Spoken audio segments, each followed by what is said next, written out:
How are you? Good.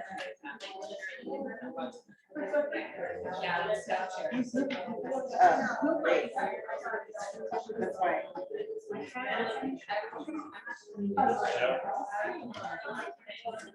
Phil, do you have enough room down there? I can scoot down a little. You're good?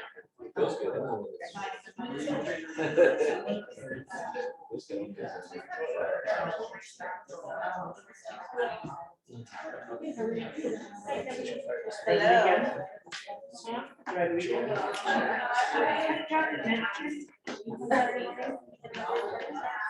Oh, it was bad that way. That's probably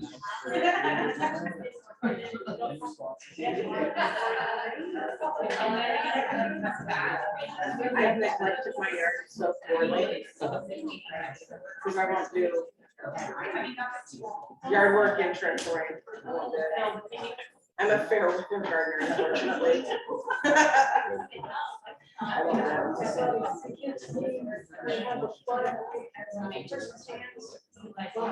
No, this is it's all the same.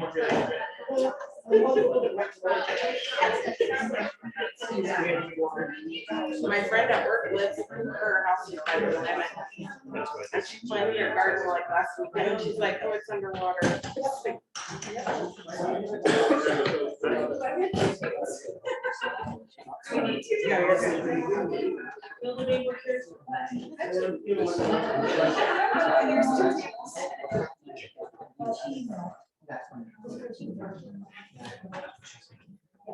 But the summer.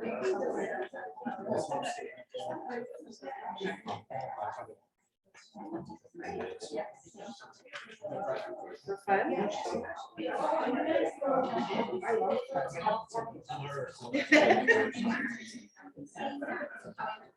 Give it away for She should be here in a minute. I think so.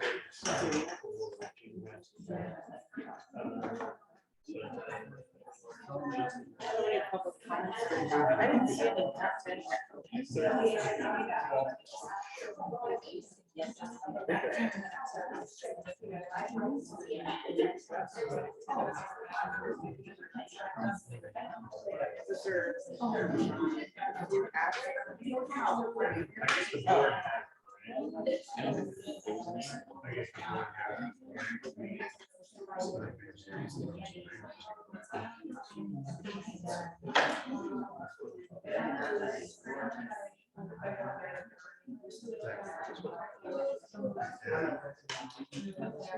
If you bear with me, our vice chair's texted said she was on her way, so I'm gonna wait just a couple minutes until she gets here.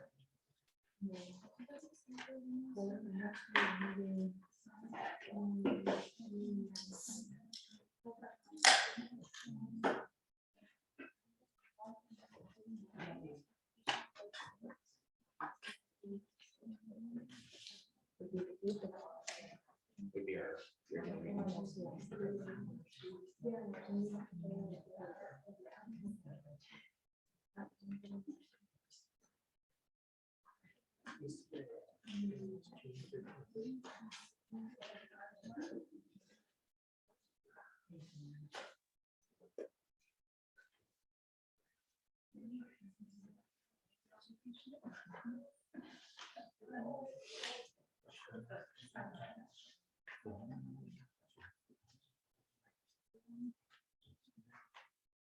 Yes, till the end of this year, and then he has to rerun.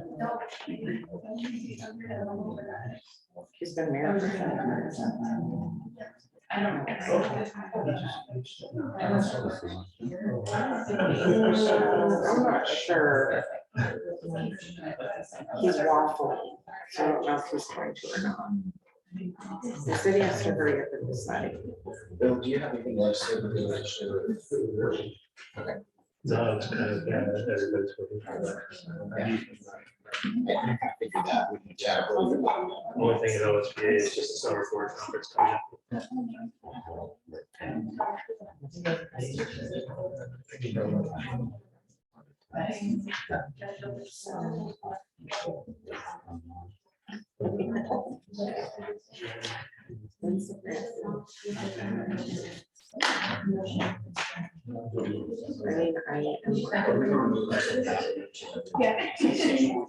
That way, Rick.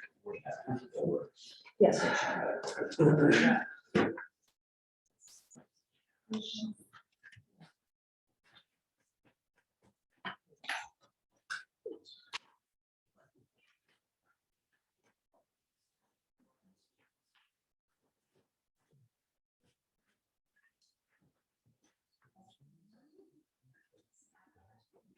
Yeah.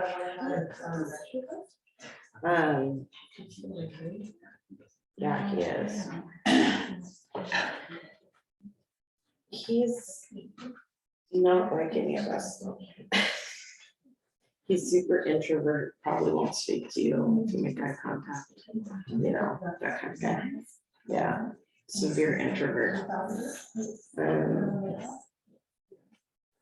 Yeah, doesn't hate sports. I force him to do a club and he goes just wicked smart.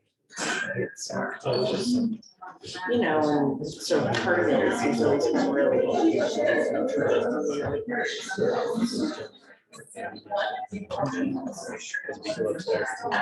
thought she was like an Aurora. You already said that. I'll give her.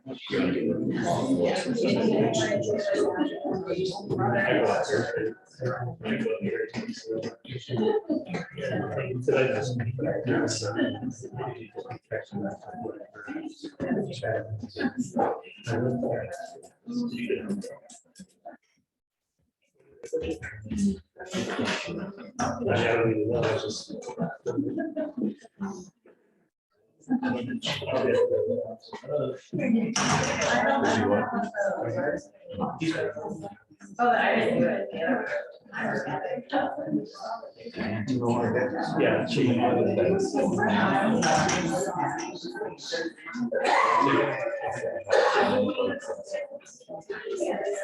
Yeah, I think that's why I'm going, because I think it's just.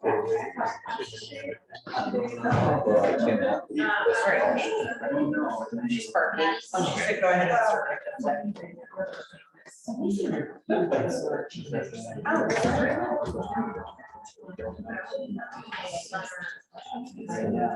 All right, it's 6:08. I will go ahead and call us to order for a regular June meeting of our business meeting for the school board. We'll start with roll call.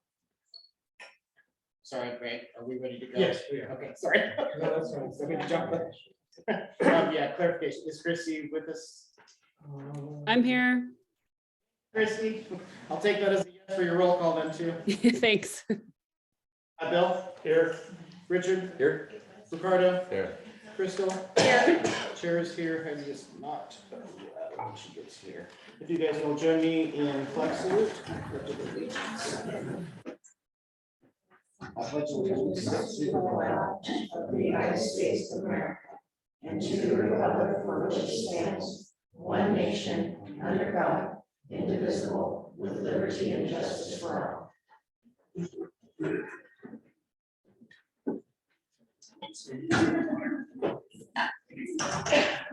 Moving along, one point of order, we have had a change in the agenda as it was presented. The presenter for item number 8 can't be here tonight. And so we will have to remove that and probably add it to our August 8th meeting. So that will be a change on the agenda that's presented, but otherwise I would consider a motion to accept with that amendment. I make a motion that we accept the agenda with number 8 being moved to the August school board meeting. I have a motion, a second, is there any discussion? Hearing none, we'll move to a vote to affirm that. Bill? Aye. Richard? Aye. Christie? Hi. Ricardo? Aye. Crystal? Aye. Chair votes for. So we'll just go as presented. Moving on to public comment submitted, I have two folks who signed up to provide public comment. Hope, you want to come forward? Are you speaking tonight? Yes. Okay, perfect. Go ahead and come on forward. Thanks.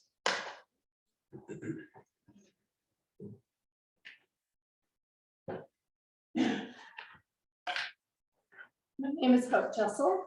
I've lived in the school district since 1975.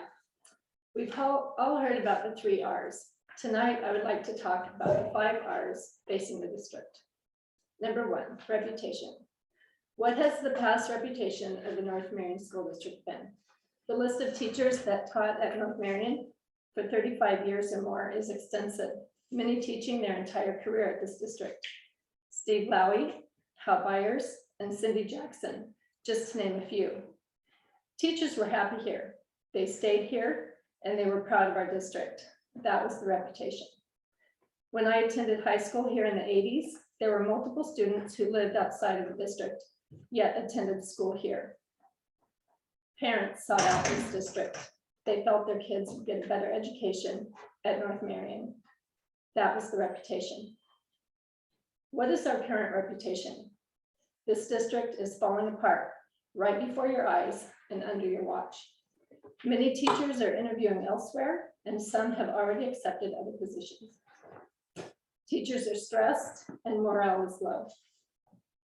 What will the future reputation of this district be?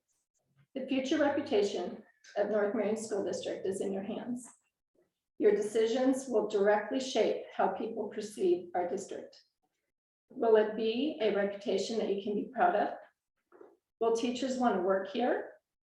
Will parents want their kids to go to school here? Number 2, retention. By now, you should be aware that in April, 60% of our teachers said they were pursuing jobs outside of this district.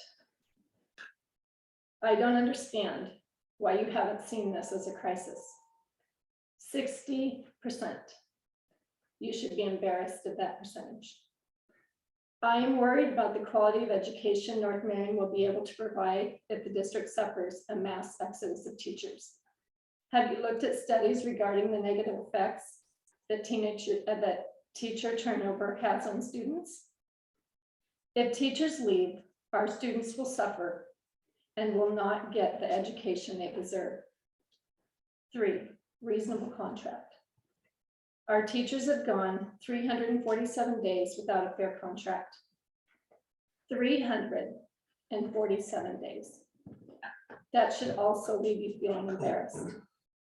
This isn't about greed. It's about a fair wage in which teachers are able to afford the most basic needs for themselves and their families. Could you live on their salary? They aren't asking for a top wage. They're asking for an average wage. When I asked how contract negotiations worked, I learned that the district has a team of representatives and the teachers have a team of representatives. Who represents the students?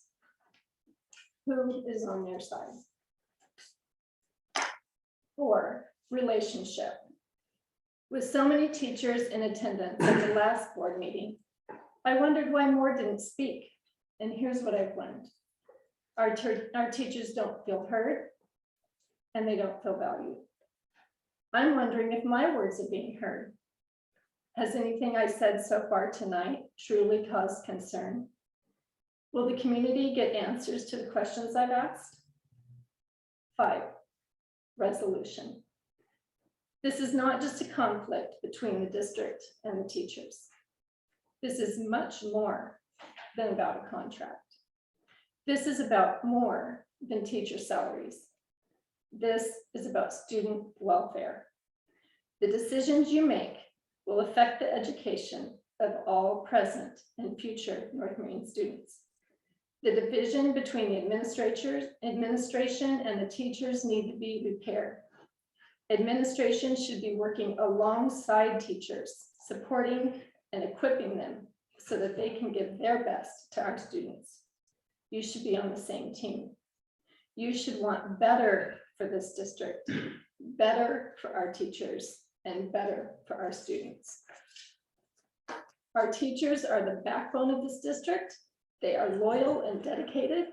They work many hours beyond what they get paid. They care about our school and our community. They care deeply for their students. Our teachers desperately want to stay in this district. You have the ability to give them a reason to stay and to restore unity in a very troubled district. You cannot continue to say that you support our teachers when you're willing to let 60% of them leave. Strength is found in solidarity and stability. That's what I want for this district, our teachers, and all students. If you care about our teachers and our students, it's time to put your words into action. It's time to go back to the drawing board, rework the budget, and if necessary, use some of the rainy day fund, because it's not just sprinkling. It's been pouring down rain for 347 days. Thank you.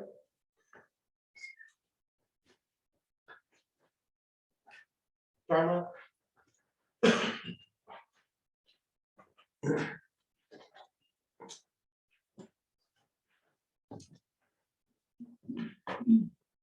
My name is Darla Boswell, and my son is a sixth grader at the middle school, and I teach second grade at primary school. Today, I'm here as a concerned parent who is worried we are going to lose a huge percentage of our teachers. I want to start by asking you a couple questions. What if you could do the same job you currently do 5 minutes down the road and make $15,000 more and have better benefits? Would you take that job? What if you had a 15, 30, 45, or 60-minute commute, could do the same job much closer to home, make $10,000 to $15,000 more, and have better benefits? Would you take that job? Not only would you make more, but you would cut your gas bill in half or more when gas prices are at an all-time high. These are exactly the kind of decisions our teachers are making right now. Can you blame them for leaving? The research shows that student achievement is tied to teacher retention, but our district doesn't seem to put teacher retention as a priority. Does that mean that student achievement is not a priority either? We can't say that we value one without the other. As a parent, this worries me. It should worry every parent in the room and in our district. In the past, many teachers have made the decision to stay at North Marion because of our unique community. That sense of community is slowly slipping away, and teachers are no longer valued by the district. Why would they stay in a place where they are not valued? This year, my son made some good connections with his teachers through his classes and after-school activities. Many of those he should have again next year, but will they be here? Will the things we love about North Marion continue to exist? One of the most common questions I hear as a staff member is, will you be here next year? By the way, I've worked here for 22 years, and that has never been a question I've ever been asked before. I've asked that question several times myself. It's rare when someone says yes. Most people respond with one of three things: a flat out, no, I will not. I don't know. Or I'll give it one more year and then I'm going to leave. Recently, my husband and I started to have the conversation about which high school will be best for our son. Should we send him to Canby instead of North Marion? I never thought I would be ever having that discussion. But we wonder if there'll be any experienced teachers left here. I want to end with one last question. I live in Canby, and Canby School District pays more and they have better benefits. If both districts get the same amount of dollars per student, why does Canby pay more? Yes, they are a larger district, but they also have more teachers and more buildings, so operating costs should be the same proportionally. Canby does not have an operating levy, so how can they pay more? It just doesn't make sense to me. I hope our district starts paying attention because we are losing good teachers. Thank you. Thank you.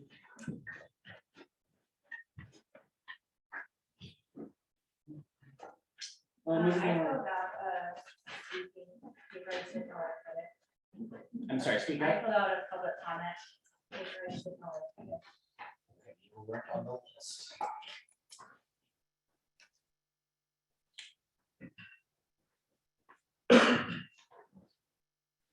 Okay, go ahead, come on forward, Patty.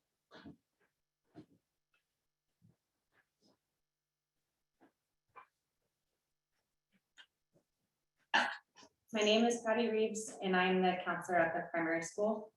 This is my 4th year at North Marion. I first want to thank all of the staff, students, and community members who have come to these meetings and shared their stories throughout the year. I have been wanting to write a letter for a couple of months now, but if I'm being honest, I'd secretly hoped it wouldn't be necessary. Unfortunately, that is not the case. I am here to speak my truth and offer a different view into the crisis we are facing. I am talking to you tonight as a staff member, but through the lens of a mental health professional. As a primary school counselor, my caseload is 5, 6, 7, and 8-year-olds.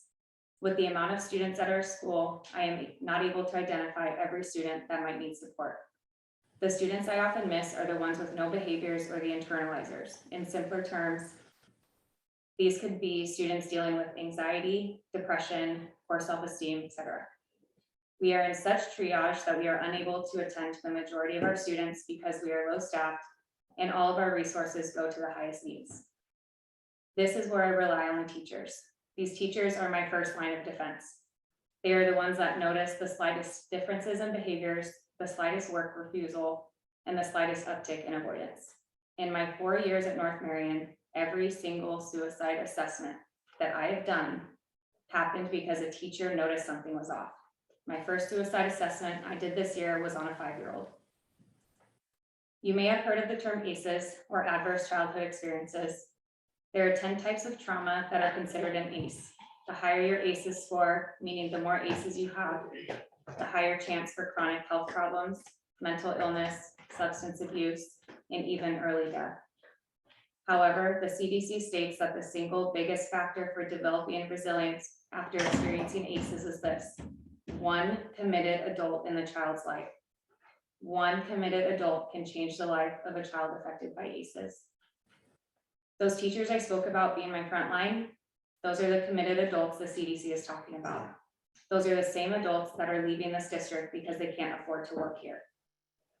We keep hearing how the achievement gap is concerningly large and how there are far more students below grade level than at or above in their academics. This will stay a problem if you don't find a solution. But here's the most frustrating part. You have the solution. It's a matter of making the choice to retain your staff. Staff retention is in crisis here because we aren't making a livable wage. We are being called righteous for demanding one, and you're forcing us to look elsewhere when for many, North Marion is our home.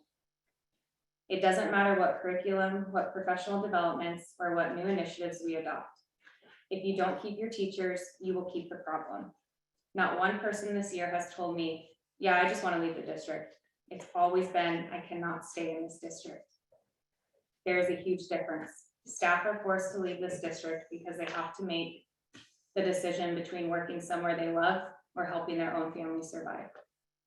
People aren't joining our district because they look at the pay and don't even apply. There is one particular story I would like to share from this school year, and it's one I will never forget. There was a student who had been physically and verbally escalated for a couple hours. With several staff supporting, we were finally able to convince them to go into my office. Throughout this escalation, the student had knocked down a picture frame off my wall, threw chairs, and flipped over my table. This is not including the punches and kicks we had already taken. For the safety of this student and others in the building, they could not leave my office until calm. After a while, the student went from intense anger to sadness and desperation. He finally yelled, "Let me out, you're going to leave me." And I remember thinking, he's trying to leave us before we leave him. His fear is being abandoned again. He's trying to stay in control because everything in his life is uncontrollable. So I got down to his level and I said, "Look at me, look at my eyes. I'm not leaving you, I promise." This story has been at the front of my mind throughout the last couple of weeks, and this is why. My greatest fear in this job is that there's going to come a time when I'm not going to be able to say, "I'm not going to leave you," and this is terrifying. I feel physically ill knowing that leaving this district is no longer off the table. I will protect this community for as long as I work here. And right now, protecting them means speaking up when I see that things are wrong. Things are not right in this district. Currently at the primary school, There are at least 10 staff members either leaving or actively applying for jobs elsewhere. How many more are you willing to lose? Take a hard look at why this district doesn't pay our front line. We are holding our ground because we know the teachers and students are worth fighting for. I would hope you feel the same.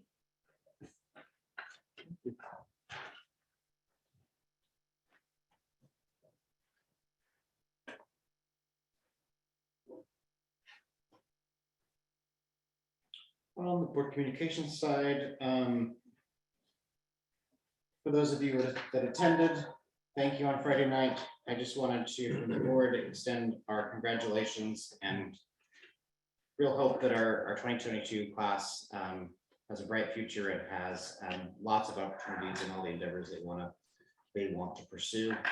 I'd also follow that up with I'd like to, from the board, extend a welcome to our incoming kindergarten class and the parents who will be joining us this next year, and offer just a welcome, a welcome into our district and an appreciation for your kids being here and for you joining us. I would also follow up with if you're parents and if you've been here, this is my little plug on kind of a spirit of volunteerism. There's lots of organizations to plug in North Marion. I've been involved with many over the years. PTO, auction, sport, the youth sports, boosters. So for those parents who are new to the district or have not gotten involved on a greater level, I would encourage those parents to please seek out some of those organizations. It's good work. I know my work in auction, we've provided lots and lots of support to classrooms, to programs, to you name it, and those things are very important, and they're what make North Marion North Marion. So that's my little plug on that. June Equity Awareness, it's Immigrant Heritage Month, Caribbean American Heritage Month, and LGBTQ2 SIA plus Pride Month. I won't go into a lot of detail on those, but just make you aware as part of our equity program. We have a lot to cover, so Yadira, if you want to provide a student or an ASB report, that'd be great. Oh, introduce you have it. All right, good evening, everyone. My name is Yadira Romero Navarro, and I'm going to be next year's ASB president. And then here I have Kenley Dubava, I'll be next year's ASB vice president. Congratulations. All right, so we're going to go ahead and get started with our student report for ASB. We'll have Kelly speak on that. For ASB in the past month, we have been working on many class fundraisers. The freshman class fundraised this past month by selling Lay's and lemonade during school hours and at one of the baseball games as well. And at that same baseball game, the sophomore and junior class did a 50-50 raffle that was very successful. And then we also did a lemonade fundraiser during school hours that worked really well. The students enjoyed very much. And then coming up on Wednesday after school, we are having the junior and sophomore class is having a spike ball tournament out on the soccer field. So many kids are very excited about that. And then also ASB worked to put on the senior assembly that we had last Wednesday. So that was a nice way that the whole school can have come together and how do I say it? Congratulate our class of 2022. And then for Key Club, the past month, we just celebrated our seniors. They were able to receive their Key Club stools, which are awarded to our Key Club seniors who have completed at least 25 hours of inside service and outside service, which we were able to do that. And then for FBLA, we have 3 members who will be going to nationals in Chicago and competing, which is Kara Smith, Grace Davenport, and Norma Elena Lopez Paz. So they'll be going in 2 weeks to nationals. And then for yearbook, right now we just finished wrapping up the spring sports. And now we are working to finalize the pages of graduation and the seniors. For students who are looking to purchase their yearbook, they can purchase it at the front office or on jostens.com for $80. Do you guys have any questions for us? You got a couple winners in skills, right? I'm sorry? There's a couple students in skills won, Yes. right?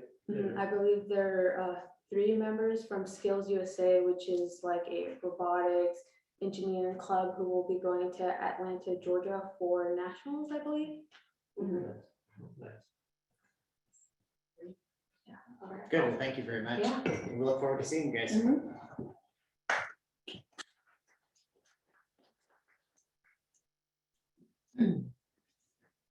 Principal's presentation. Not sure who we have here, but, or what order we're going in, but. We can do that. We need one more chair.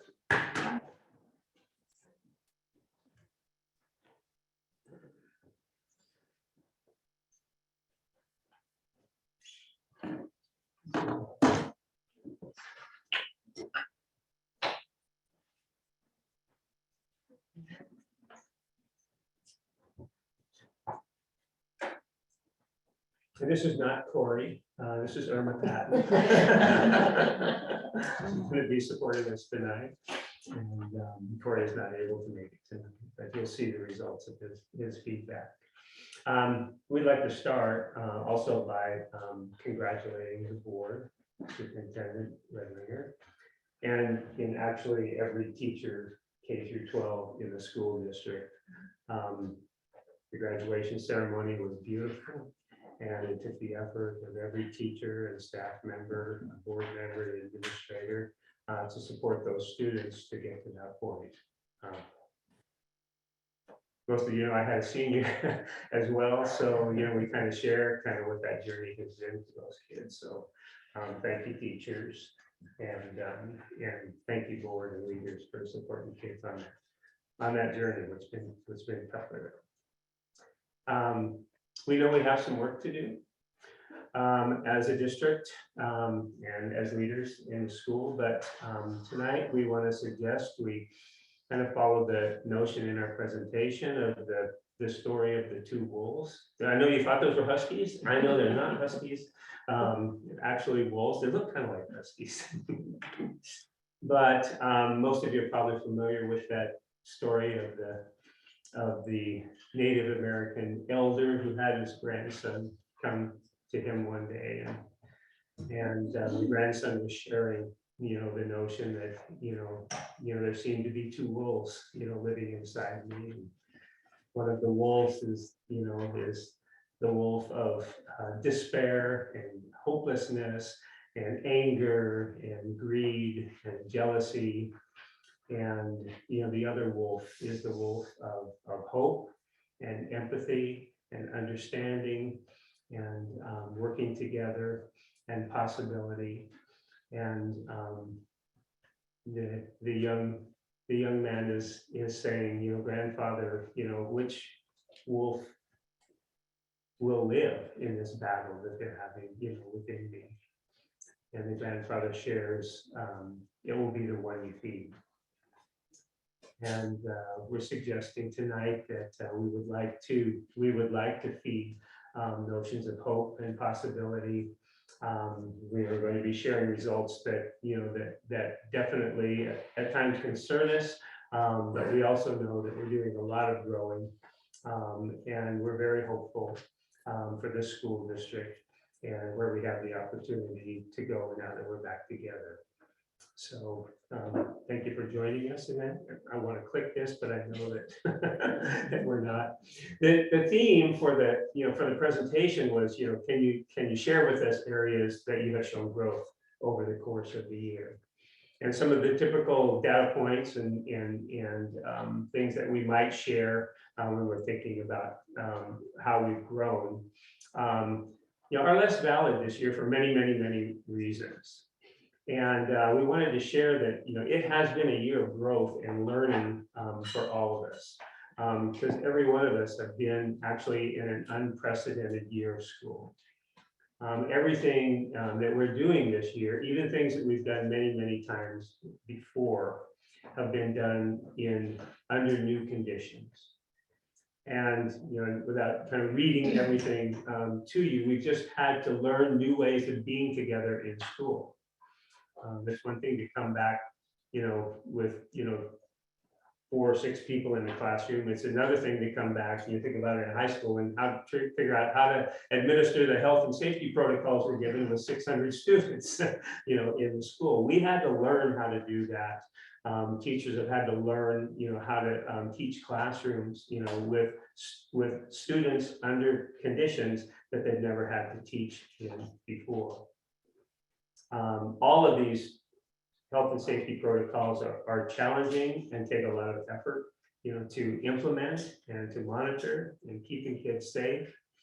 And they're not only challenging, but as you know, over the course of the year, they changed about every 2 weeks. And about every 2 weeks, we get some new guidance and have to reteach and relearn, and figure out how to do that. Our teachers, all while they're really trying to deliver, quality curricular instruction to our kids. We had scenarios, board members, that you've had scenarios as board members, we've had scenarios in schools, that had the pandemic not existed and had some of the new ways of doing school not existed, we wouldn't have ever had to deal with some of the, in some ways kind of divisiveness or, disagreement, about how we should be together. We all had to learn how to work through those situations, and we never had done it before. So we're all learners and growing in that. We've had staff changes. We've had staff changes that we opened the year with. We've had staff change over the course of the year. And we've had staffing challenges, as we know, just with being able to provide substitutes and such over the course of the year, given, the pandemic that we've never had to face before. Again, we've had to learn new ways to do that. You have an incredibly hardworking and incredibly resilient, as demonstrated increasingly every day, staff and students to lead. So we're fortunate in that. And I was watching the Tonys last night, so I changed this word to revival. You know how they have to revive a musical? We're in essence in revival right now. We're reviving the kinds of teaching strategies that we might use and the way that we deliver instruction under these new conditions. And, as we've gone over the course of the year, we've also been undergoing a revival, of the tradition. Remember how important some of the traditions and ceremonies and rituals that we have in school, that had to be altered. And as we revived them, we had to learn how to do them in new and different ways, all the way from a band concert to a prom, to a parent night, to a curriculum night, to everything that we did, we had to learn how to do it differently than we had done it before. So, again, the entire year has been, in essence, a year of growth and learning, and we continue to grow and learn together as a district. So we want to share some hopefulness and hopefully some of the stories of those realities, but also those things that we know. At least we start to know where the work is. So just in terms of some good old things, we just have some notes here about general attendance. And I'd invite any of my colleagues to kind of share some of the new attendance ways of being that we've had this year and why we see some of the results we have. I would say that historically, we look at attendance in terms of average daily attendance or chronic absences, and our average daily attendance, I think district-wide is traditionally been pretty good. So then we're able to kind of focus in and really look at the multi-tiered response system for those who are falling into the chronically absent. And I think this district has been pretty good. Last year, when we looked at the data, we actually kind of mirrored prior year data. But what's interesting about that, however, is that there were so many different ways to collect attendance last year. A student could log into Canvas at any point and be considered in attendance. I think without those exceptions, we actually would have seen a pretty massive decline in attendance. So the raw numbers are gonna look like what they were historically. And then if you look at this year's attendance, it's gonna look like we had a pretty steep decline, when in reality, I think if we were measuring attendance in a normal way last year, we would have seen the decline happen then, and we would have seen ourselves climbing out this year. This year attendance was a challenge for us because, you know, as Mr. Rhodes spoke to, we were telling students, if you're ill, stay home, right? You know, so we want you here, but if you're healthy. And I think honestly, our community, for the most part, took us up on that call to action. And I think there was, you know, some focus on care and connection that really softened maybe some more historical approaches that, you know, in terms of attendance teams that might send out letters and try to say, hey, be here, or, you know, whatever the else might be, you know, because that's part of our responsibilities to make sure students are in attendance, right? The last couple of years, we've learned a lot about home visits and how to try to remove barriers and understand where kids are at. But the honest truth is that we're not always successful, because there are some things that are almost insurmountable when it comes to understanding people's realities. And I think what we're really hopeful for is that next year we'll be able to move back into a place of historical practices, braided together with some of what has been learned underneath that umbrella of care and connection. You know, so how do we begin to have some of those systems of accountability, as well as the care and connection and the home visits? And I think our prediction is that we'll begin to see a good return to normalcy. Did I capture what? Yeah, I was just gonna add one thing. The other thing that the 21-22 reflects is the number of quarantines. We know that in January, Omicron was quite significant, and we had many kids out due to the quarantine requirement at the time.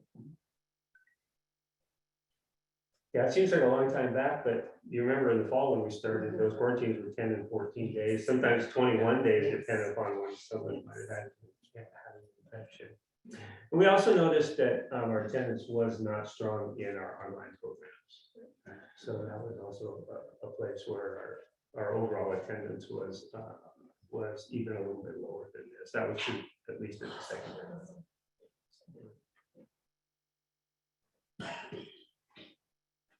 We thought we would mention a little bit about our ninth grade on track. And this kind of shows some of the ways we're kind of thinking about this. Ninth grade on track data really is ninth grade on track. Credits earned towards graduation was the best predictor of whether they'll graduate successfully. So we've been started tracking that a number of years ago across the state, and certainly here at North Marion.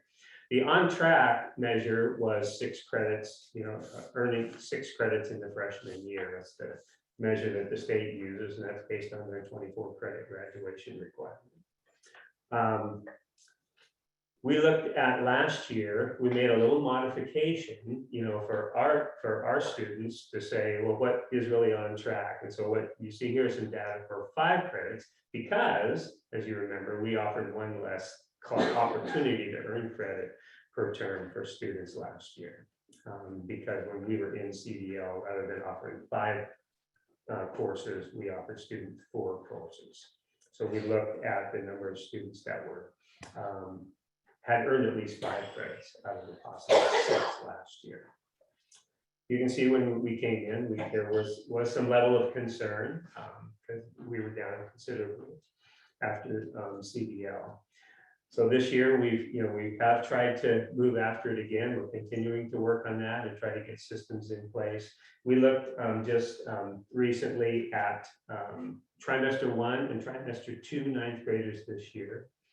So of course we had to make a non-scientific, you know, calculation there too, but we looked at how many of those kids who had 5 credits possible in 2 terms had earned 4 credits.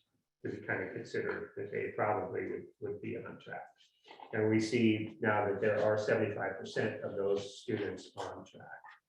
And we're continuing as we're doing this, kind of through some of the ways that we're thinking and organizing systems and thinking about summer school, some systems that we can actually carry on into the school year for more immediately getting kids credit completion, after they may have not quite finished the class.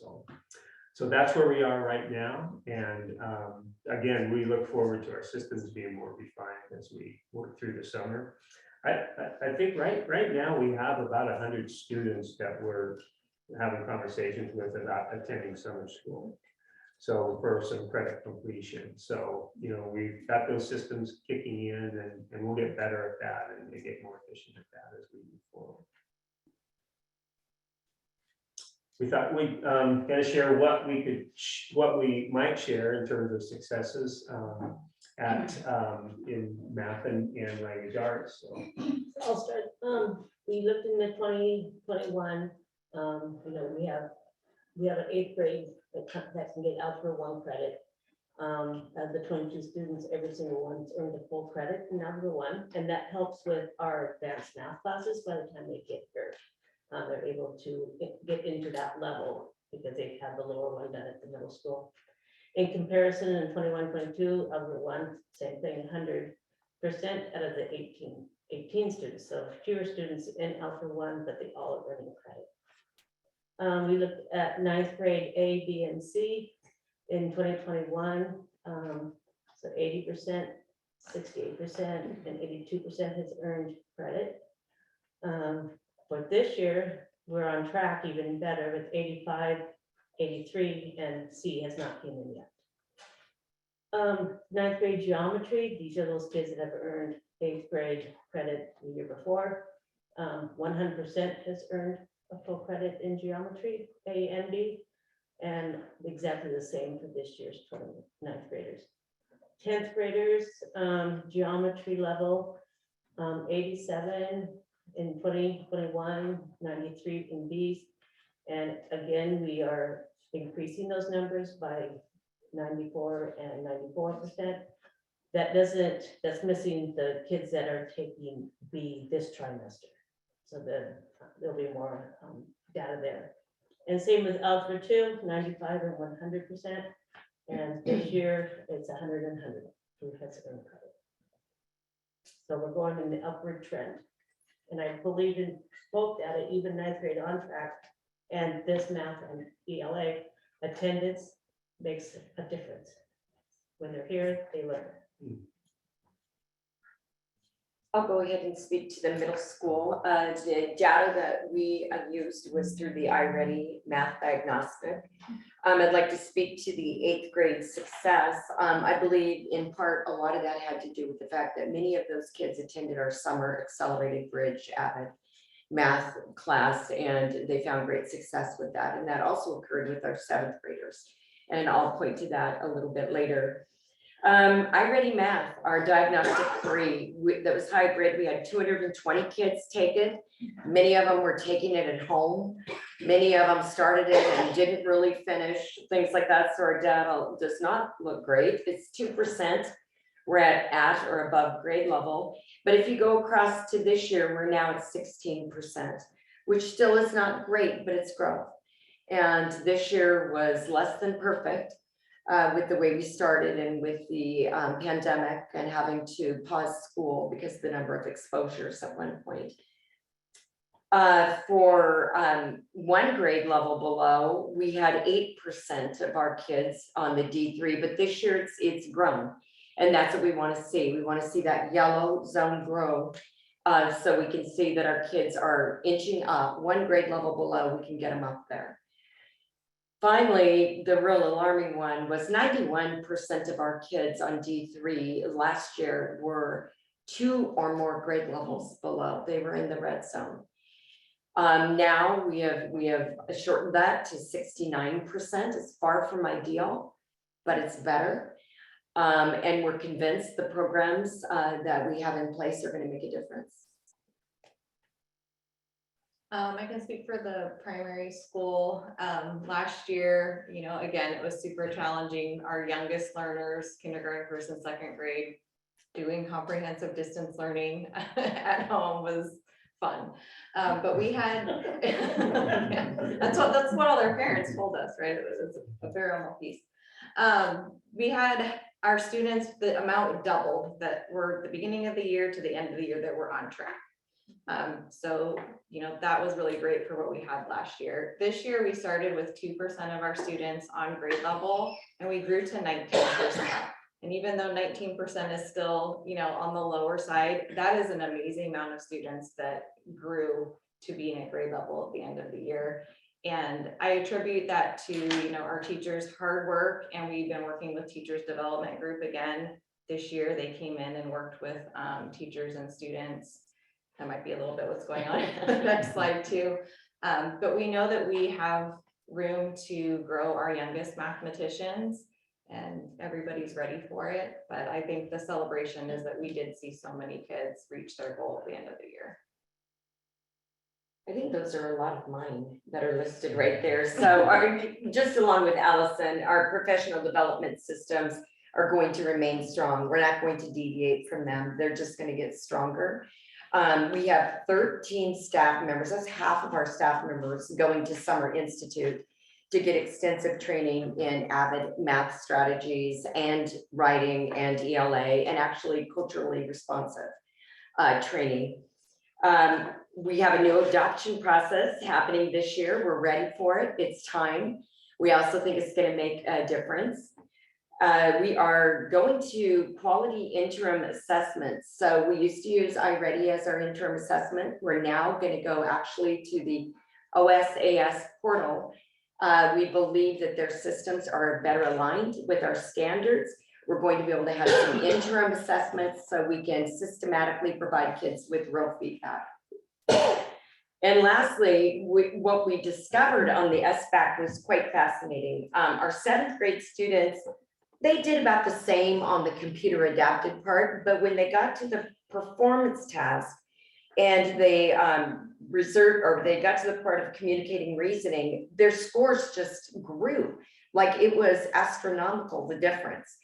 And we really do attribute that to our 7th grade AVID class going on. So those kids are in it. 7th grade kids were also the kids that went to our Summer Bridge program. And so we attribute that growth really in those 2 areas. And many of the kids that went to Summer Bridge, I think 14 in total went to accelerated math for 7th grade. So we're excited to run that program again this year. And an adoption process always gives you a chance to renew and recharge and refocus. In language arts, and I'll just kind of share being able to look at passing grades and those types of things, and what kinds of tracks students are on towards being able to access higher levels of learning is just one of those areas that we thought we could make some valid comparisons from one year to the next. We know as our assessment systems come on board, we'll be able to look at a little more deeply at aspects of student achievement. So talk about English. So with 9th grade in 2020, we had 91% and pass A and 81% pass B. This year we had 72 pass A and 82, which is not all the students yet because they're trying, is B. Our strategic language arts, 83 in 2020-21 and 71 and B and 88 and C, because they have all year English. In this year, you can see the huge growth of 93% in both A and B, and C will be coming. With 10th grade, we had 84 in A and 83 in B in 2021, and we've got 83 and 68 this year in A. We also, with honors, it was 10 and 96%, and this year, 100 and 96%. And this year we have the A right now is 100%, and we'll be getting B here in the next 2 days. And then strategic language arts for 10th, it was 82 and 75 and 82. And this year, there was a growth of 88% and 100% for B and C will be coming. All right, for ELA for the middle level, you can see that a lot fewer students took the reading assessment last year when we were remote. That's really because we shot for those who returned to CDL because the reliability and validity of a reading assessment done at home. We were teaching, as you all know, to avatars. You know, we were shooting things out into the darkness and hoping that the light was being seen. But just focus on the percentages, if you will. You know, we were able to see, you know, some decent growth, like you heard, not where we want to be, but we're gonna celebrate every win, right? So we can see a 2% above grade level jump to 12. We can see 2% at grade level jump to 13. We can see 1 grade level below jumps to 19, and then we see 92% who were 2 or more grade levels below decreases to 56%. And so we'll take that win. And again, I think the middle level is just poised with the potential curriculum adoption that's gonna go in front of y'all. And you know, like Tammy was talking about, they're gonna use the OSAS interim assessments. The interim assessments, they come loaded with some of the curriculum that's gonna be proposed to you tonight is really great at driving where are you right now, where do we want to be, and how do I respond just in terrific ways. And we believe we've got the right staff, the right systems ready to go. So prediction is even greater growth next year. Dave, can I have one more thing? The last scores you're seeing in reading and in math are from January. That was the last diagnostic. So we would imagine that the scores would even be better now. For the primary school, I chose to pull out some data that was about the transition year. So I know we talk a lot about second to third and, you know, fifth to sixth. And I looked at the developmental reading assessments that we had last year for our students, and 40% of our second graders we were able to send to third grade on grade level, which I think is a pretty amazing feat consider, you know, school shut down for those kiddos when they were in first grade and they were doing CDL in second grade with a little bit of hybrid. So that was exciting to me. And then for both the intermediate school and the primary school this year, we have had a lot of new assessments. They're called universal screeners. And particularly for reading, we've got MAPS fluency and MAPS growth. And so we're all kind of learning, students and staff, what those assessments are like, what the data means and how to dig into that. So as we move forward into next year, I hope to share a little bit more about what those results are, but we're still really learning so much about it that I'm not sure I have great accurate things to share with you now. But the kids are getting used to those new assessments too. And just a few notes, and you know, as Dave said, as we get ready to implement a new language arts curriculum, it really gives us a lot of opportunity to work together, you know, to give the appropriate professional development and support, and get a little excitement, as you'll hear later, that your teachers are really excited about the opportunity to adopt new materials and move those into classrooms based on what they've learned about them. We did want to note that, and this could be a trend that continues, we'll have to put some energy into it to get it to go the other way. We have many more students opt out of Smarter Balanced assessments this year in both math and language arts.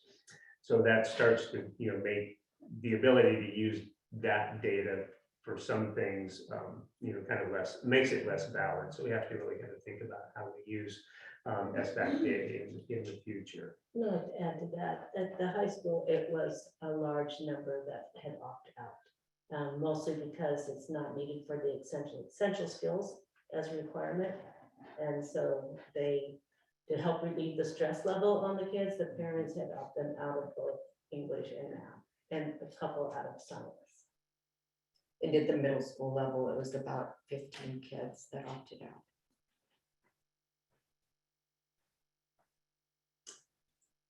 And for me, I have the pleasure of working with our emerging bilingual students who are also referred to as English learners. So emergent bilingual might be a term that is new to some of you.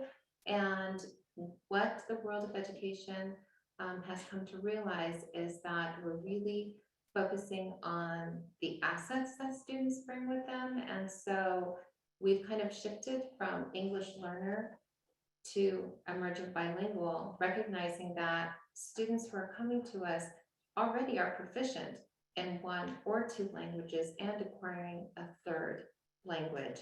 So you will hear emergent bilingual, that term more often, and that way you can have an understanding of where that comes from. So we do have an English learner program. We have 349 emergent bilinguals in our English learner program, K-12. We have our students who take an assessment, a state assessment each year called the English Language Proficiency Assessment, or ELPA, and that's given once a year, and they have one opportunity to take that test per year. That gives us a better understanding of what their overall English language proficiency is, with 4 different areas that there's a focus on during taking that test. So one of the focuses is reading, the other is writing, listening, and speaking. And so in the table, you'll see the 4 buildings and the total number of students who are in the program, and how many students in each of those domains or each one of those areas made growth.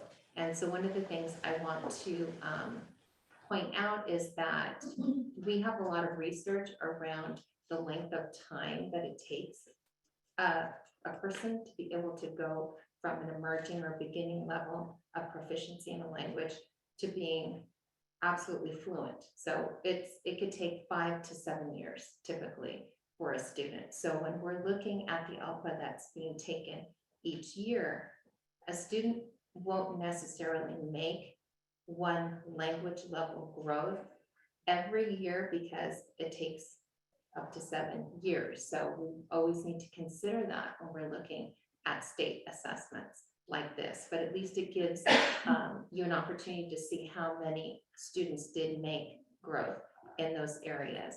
For our primary school, our kindergartners are not included because this is the first time that they've ever taken the test. So we wouldn't have any record of where they were last year unless there were a student who was retained and took kindergarten again. So we don't have any information because that was their baseline. But overall, in looking at our students, I can tell you that I'm really happy in talking with the teachers and getting feedback from them about what's going on in the classroom, and also even the test results, because we really found that it was a very difficult year for all of us. However, that even some of our English learners in some grade levels actually made more growth than the state average, which was really awesome to be able to see those results. One of the things that is notable in these tests is that we typically see students scoring higher in the areas of listening and speaking. That is pretty typical when you're learning a language. The reading and the writing is a little more difficult. You tend to make more growth in the listening and the speaking. However, when I was looking at the primary school and looked at our first and second graders, they actually made less in the area of speaking and listening than they ever have. And, you know, just thinking about it, I know that Bill mentioned this in one of our conversations that we had when we were talking about why that might be. And when you're thinking about the isolation that we just went through in the last 2 years, that could be some of the reason for that, not having the opportunity to have that oral language discourse, being able to communicate. When you're at that age, that's when you need that the most. And so we can see that may have been some, you know, one of the factors that played into that. And so I think that's really important. You know, we have, when we're looking at future plans for next year, really thinking about how do we provide those opportunities for our students to do more student talk, to have the discourse, to be able to have our classrooms function in a way where students are doing more talking, right, than the teacher, because that's what we all want to hear, right? So that our students are getting that language practice. And so one of the things that we've also done is we'll be in our second year next year of rolling out our model, which is called a school-wide English learning model. And what we're wanting to do is to provide the teachers support through the English language development teachers that are in the buildings, the specialists that are there, to work alongside teachers to help them with strategies that work to make the content accessible for students who are learning English. And so that's one of the things that will continue next year, and that will be K-12. We also, in doing that, providing that support through, maybe it's through PD or other opportunities for a specialist, an English language specialist, to be able to work again with teachers, whether it is individually or as a grade level team, to help them in that planning and to be really looking at which one of those strategies is the one that we're going to really focus on, so that we can all make sure that we're aligned, that there's an alignment.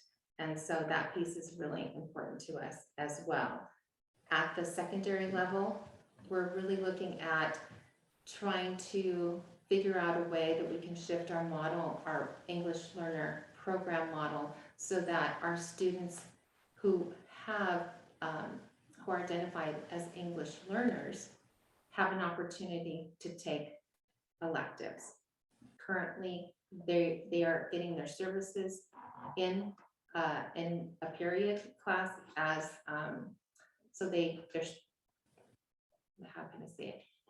They'll be able to access classes that they're not currently able to access for electives, and that's an equity issue, and we are all aware of that. We're working on that to be able to figure out how we can change that for our students.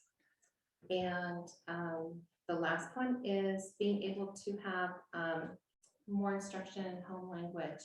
And again, research, when we're talking about researchers and thinking about the way that our first language literacy really makes a difference. If you have a solid literacy base in your first language, and how well it transfers over to a second language. So giving those multiple opportunities for students to use their home language at school, to be able to, again, develop those skills and to transfer those over to the English that they're acquiring here every day.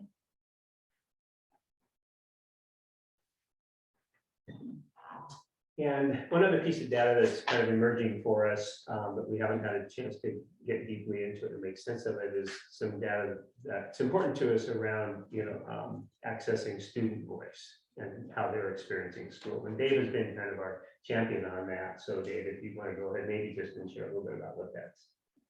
Yeah, absolutely.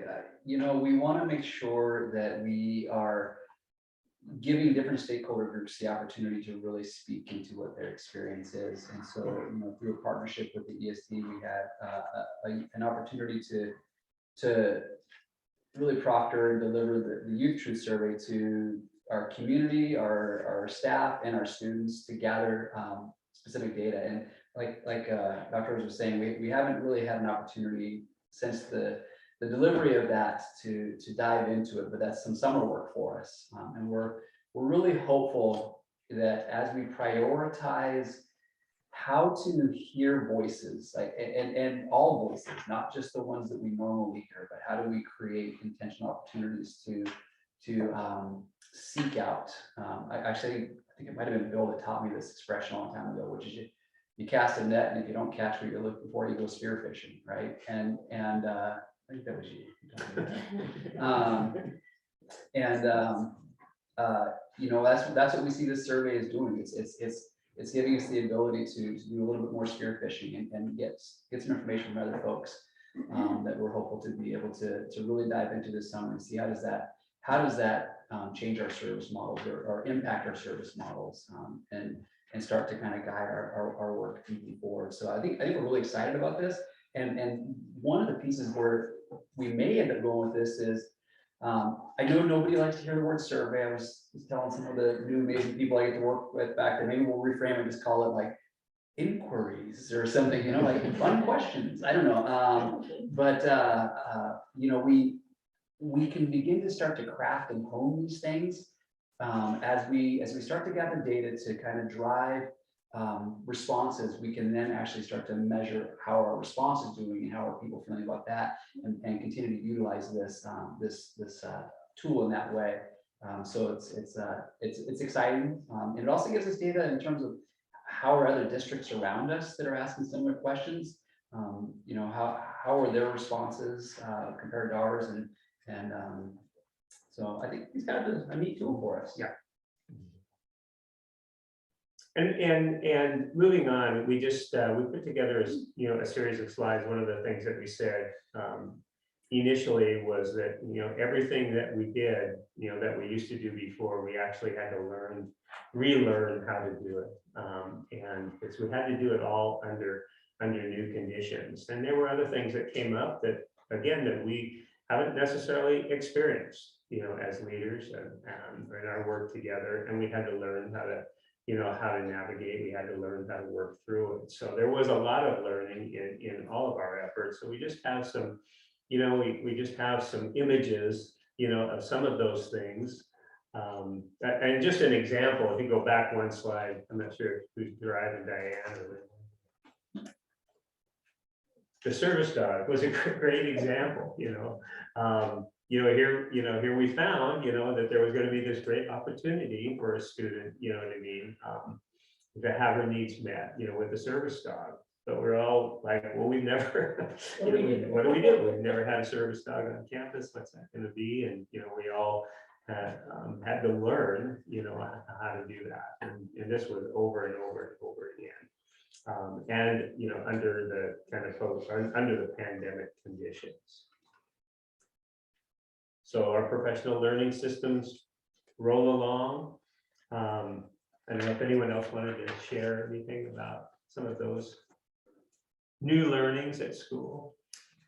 I can add the Avid focus notes. I think one of the most important things to understand about Avid is it's not just for the kids in that elective class. At the same time, we roll it out school-wide, so all of our kids get the benefit of it. And these are pictures of all of our staff learning focus notes, which we will roll out in all classrooms by the end of '21.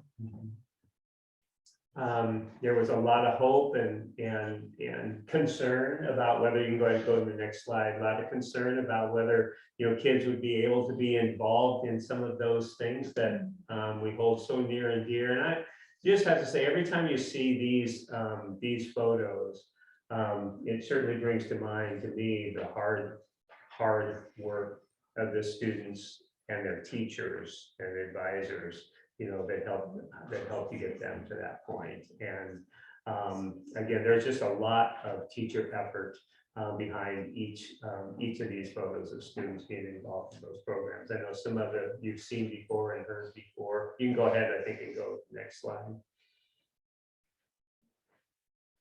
All of these things were things that we haven't done for a couple of years. So even when we thought we knew how to do it, we had to relearn how to do it under these conditions.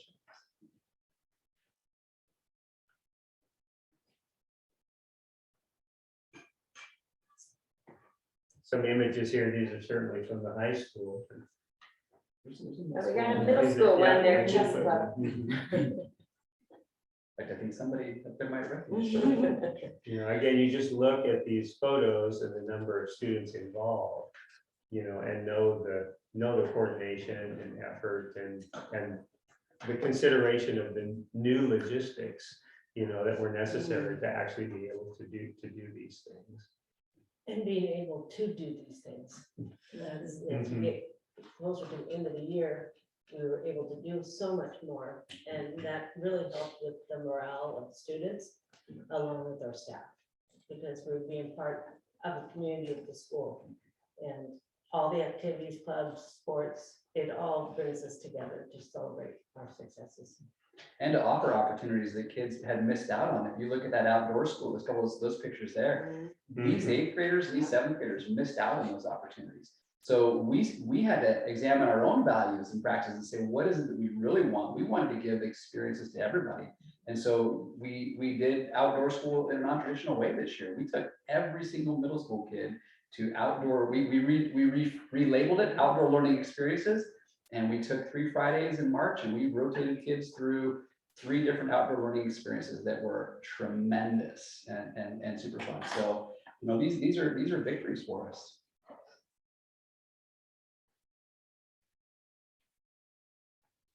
Kind of remember, you have to think back to those beginnings, those fall athletics and activities that some of them that we didn't even have, but the ones with the masks, you know, and the thing we avoided was putting a big mask on this, on this whole presentation, because it was such a, you know, it's such an overriding force all year long, you know, it was kind of working through that. But we thought, you know, that's a given, you know, we'll just kind of show where we got to. And then he said these amazing celebrations. I think back one slide were a couple of the images of the walk last week. And because that's a whole district event. It was pretty neat. Certainly me for my first time walking with North Marion, taking through those schools, and a little bit like Wells Way at the Boston Marathon, you know, the cheers, the ear-piercing screams of the Beatles. And then the final, that final celebration. So we kind of go back to the beginning and say, you know, thanks to everyone who was involved.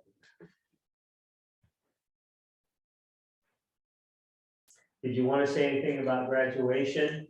It was a big event. It was nice to have it back. It was nice being inside when the storm was happening outside. It was a great opportunity to have it back.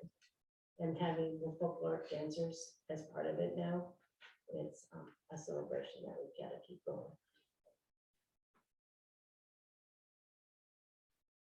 And who's excited? No, I put in my celebrations, but you must have, they must have come in too late. We had one student graduate early, so we took lots of pictures of her. We made her a tunnel and all sorts of things. We had our academic awards, which we had over 200 kids get awards. It was packed. We had an avid parent night, which was really successful. I mean, we're getting the questions from parents that we want to hear. You know, what does this mean? You mean they could maybe experience college, yeah, or maybe get some career ideas. What am I missing? I know we had 6th grade orientation that was well attended. We always do Are You Smarter Than a 6th Grader with the parents. It's a competition. And that's always very successful. So it's been great to bring it back. And these were just things we're excited about. For next year. Yeah, growth. Very good. Lots of new things. Anyway, appreciate, you know, my colleagues thinking about this. It's been kind of fun to think about it together, you know, and share that back and forth. And it's always kind of nice to reflect on things that you accomplished, things that like you accomplished over the course of the year. When we say we're talking about what our staff accomplished for kids.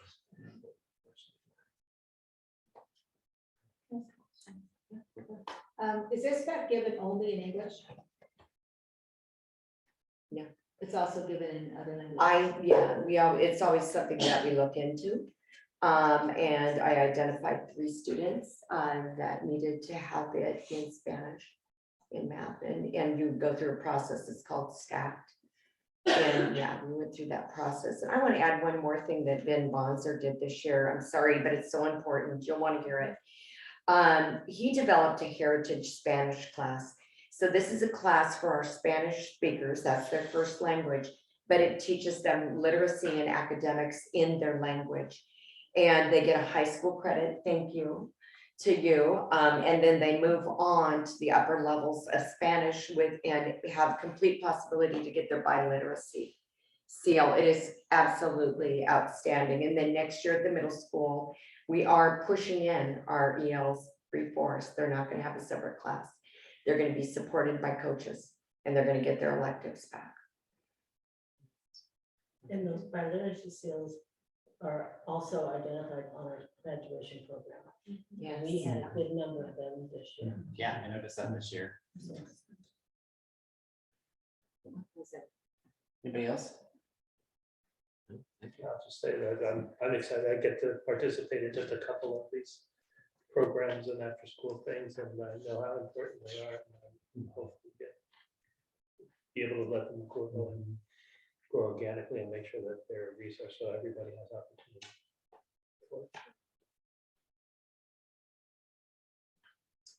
Well, thank you for the opportunity. Thank you. You're afraid to ask a question we might answer. It's a long one.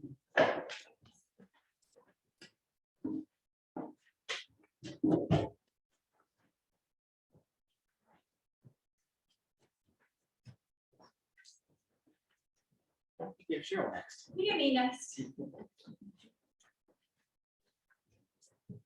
How's everybody doing? Good. Good, okay. All right, special ed report card.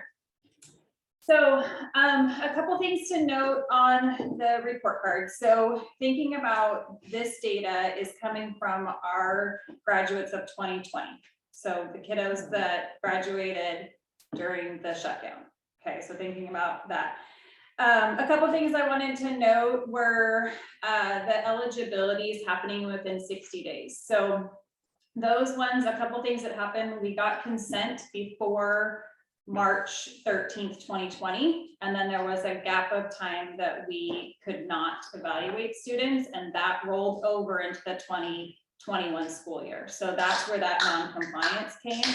And a lot of our assessments are not normed for virtual as well. So we created an entire system last school year to have students come in specifically to complete assessments for this purpose. So when I look back at the data, that's why that is a lower number than we'd like to see. And then going to the next page, graduation rate. We're still working on this. I looked back at historical data, and it's an area that we've needed to work on for quite a while. And so that's some of the work that I'll be doing with 9th grade on track, but I also think that it happens even earlier than that. So what we've been doing in the since I came on in early April, is I've been meeting with teachers and looking at programs and looking at our instruction and how are we assessing students to determine what their specific needs are, and then looking at programs. So right now I'm in the process of gathering information so then I can develop the plans to work with teachers, look at programs to bring student achievement up. The other one to note is I was looking at the higher ed numbers and wondering why maybe these numbers are a little bit lower than they have been in the past.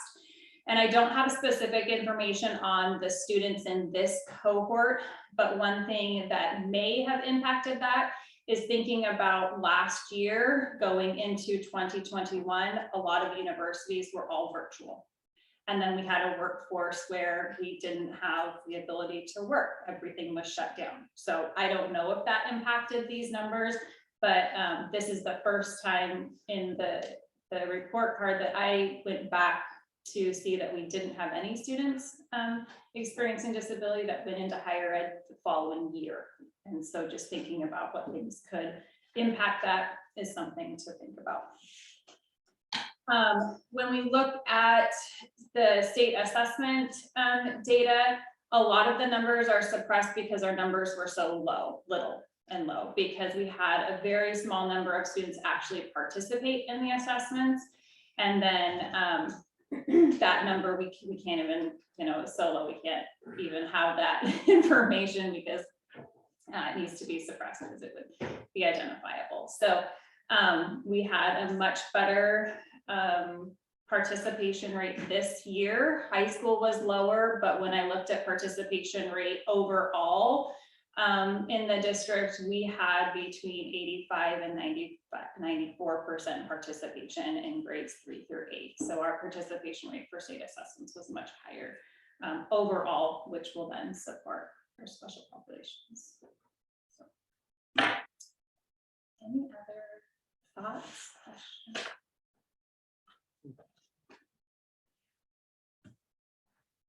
Christy, did you have any questions? No, I think she answered everything that I had prior. Thank you. Thank you, guys. Thank you. Thank you.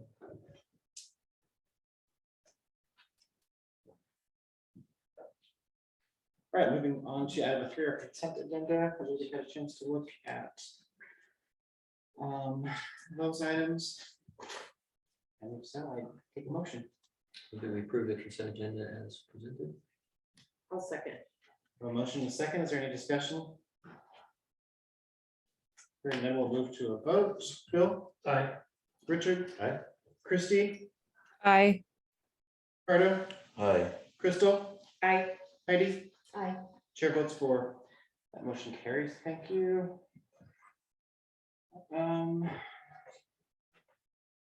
Business bond and budget appropriations. Is Linda gonna have something? Okay. I'm All here. right. I think I'm on right now and then I'm off for a while and then I'll be back. So I did give you guys our spreadsheet summary and our regular general fund and other funds information. Are there any questions on that or do you want me to review anything on it?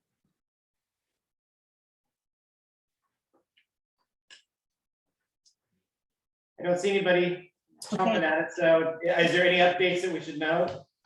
Well, we'll talk when we go to the budget. Great.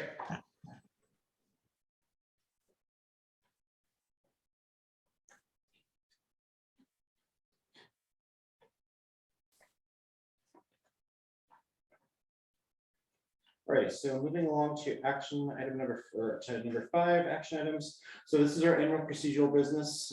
This is the time of year where we do a reorg meeting on our exec team, and then we have some housekeeping measures that we need to sign off on.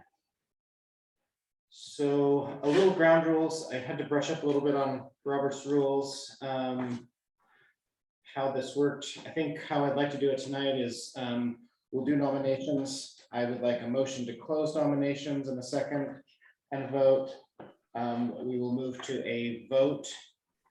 And then we'll repeat that process over again for vice chair.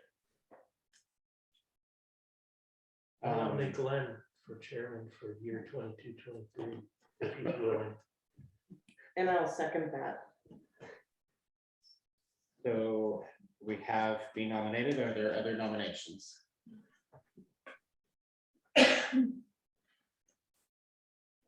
That being said, can I get a motion to close nominations? I'll move to close nominations. Second. Motion and a second. Is there any discussion on closing? Is Glenn willing? Yes, I would reluctantly run. We put a stamp on your forehead. So this is a vote to close nominations. Bill? Aye. Richard? Aye. Christy? Aye. Ricardo? Aye. Crystal? Aye. Heidi? Aye. And chair votes 4 to close. Then we will have the vote for the actual vote for chair. So an affirmative vote is Did we just vote for you? no, that was closed nomination. Sorry, Oh, I'm trying to follow okay. be a little more orderly. No, you still. thought if we had, Official. It's more than traditional. if we had multiple nominations, I wanted to do it, so this will be the Well, I vote. take for- back my vote. So this will be the vote for chair, so the first vote will be a vote for me, so, Bill? Aye. Richard? Aye. Christie? Aye. Ricardo? Aye. Crystal? Aye. Heidi? Aye. And I will abstain from that vote. Thank you very much and much appreciated. So that motion carries. Do you much appreciate it? I'll bring you a cupcake next time. Hopefully this year is Yeah. less stressful than last year. Okay, so we'll repeat that same process then for vice. So I will go ahead and accept nominations for vice. I'll nominate Heidi to be vice chair. So we have Heidi. Are there any other nominations? Hearing none, I need a motion to close nominations. So In a second. Have a motion in a second. Sorry, Diane, are you keeping up with this? Actually, I did not get the second. That was Richard. So the vote to close nominations, Bill? Aye. Richard? Aye.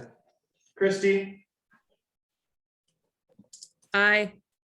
Ricardo? Aye. Crystal? Aye. Heidi? Aye. Chair votes for, so nominations are closed. We will now vote for Heidi for vice chair. Bill? Aye. Richard? Aye. Christie? Aye. Ricardo? Aye. Crystal? Aye. Heidi? I'll abstain. And chair votes for. Congratulations, welcome aboard again. So do you each get a second coupon for 3 years of therapy? Yeah, I'm still waiting for the first one. Okay, I might need some prompting on this one. How do we need to deal with these procedurally? The fidelity bonds are next, and that takes a motion and an up or down vote, is that correct? Yes. Okay, so I would entertain a motion on C on that procedural action board. I'll make a motion to approve the fidelity bonds as presented in the document in the packet for $100,000 for superintendent, finance officer, and the nurse. Is that the nurse? No. No. Payroll. Payroll, sorry, Yeah, payroll. yeah. Did you do that? That's okay. Did you get a second? I'll second it. Okay, I have a motion and a second. Is there any other discussion?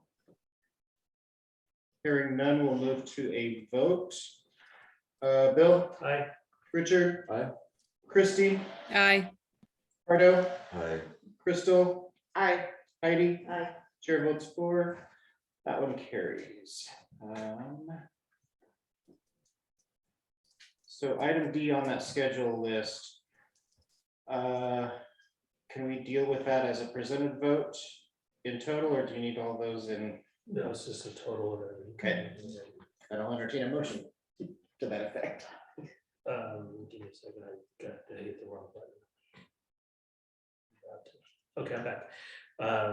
I'll make a motion to approve the designation and authorizations for 2022-23 as of July 1st, 2022 for the appropriate people as listed in the document. I'll second. I have a motion and a second. Is there any further discussion? Hearing none, we'll move to a vote. Bill? Aye. Richard? Aye. Christie? Aye. Ricardo? Aye. Crystal? Aye. Heidi? Aye. And chair votes for. Thank you very much. That completes that part of the business. Yes, because we included our monthly meetings on that. So moving along to our healthy and safe schools plan. C5, right? We need to do C5 or 5.5, 5.A.5. Adopt budget calendar. Oh, okay, sorry. Yeah. You're right, thank you. Or if we could do them both at the same time, I guess. The calendar and the board schedule. Yeah, so I'll make a motion that the board adopt the proposed budget calendar and monthly school board meeting dates, time and place as presented in the packet. Second. So a motion is second. Is there any other discussion? Hearing none, we'll move to a vote. Bill? Aye. Richard? Aye. Christie? Aye. Pardo? Aye. Crystal? Aye. Heidi? Aye. Chair votes for, those two motion carry, or those two items carry in that motion. Thank you. Now, Now on to Department of Ag. Do we have somebody from maintenance, Karen, or is it just an affirmative on that? Okay.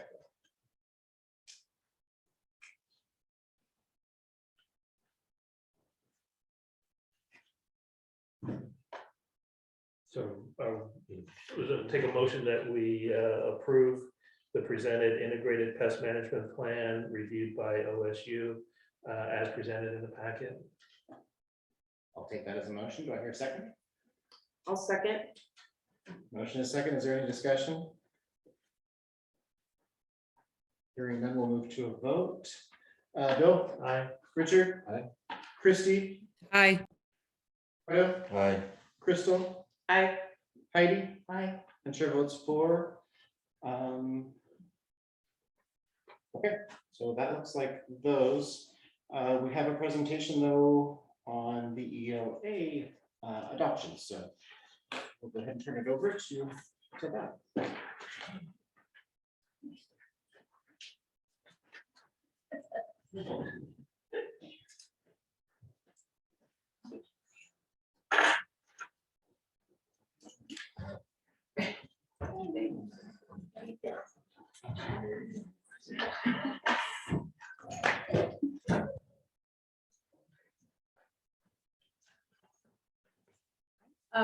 Hi, my name is Chelsea Landry. I'm an instructional coach at the middle school and also an elected teacher. I served on the social studies adoption team last year and on the ELA adoption team this year. And myself and the other people presenting represent each grade level, and we've worked in every aspect of the ELA adoption process this year. So because we see the big picture and the day-to-day, Director Stroud felt that we were qualified to speak on behalf of the hard work that our teams have put into the ELA adoption process this year. So we're just going to share who we are and the teams that we're representing. I'm Allison Hunt. I'm the principal at the primary school and I'm representing the elementary administration. I'm Paige Janella and I'm representing our IS team. And you can see the people that were on our team, including SPED and ELT. And I'm Chelsea Landry, and I'm representing Timothy Treen and Matt Dembski were the other teachers, along with the other middle school teachers. And I'm Meredith Aiken, and I'm representing the primary school team. And Phil, I'm representing the high school. I'm Maria Patton, I'm representing the district. And also another thank you to our board member, Krista Russell, who was on the adoption team, and the parents and community members who participated. Ashley Fowl, Christine Carvajal, and Kylie Zimmerman. As well as from the district, Director Stroud, who is not here, and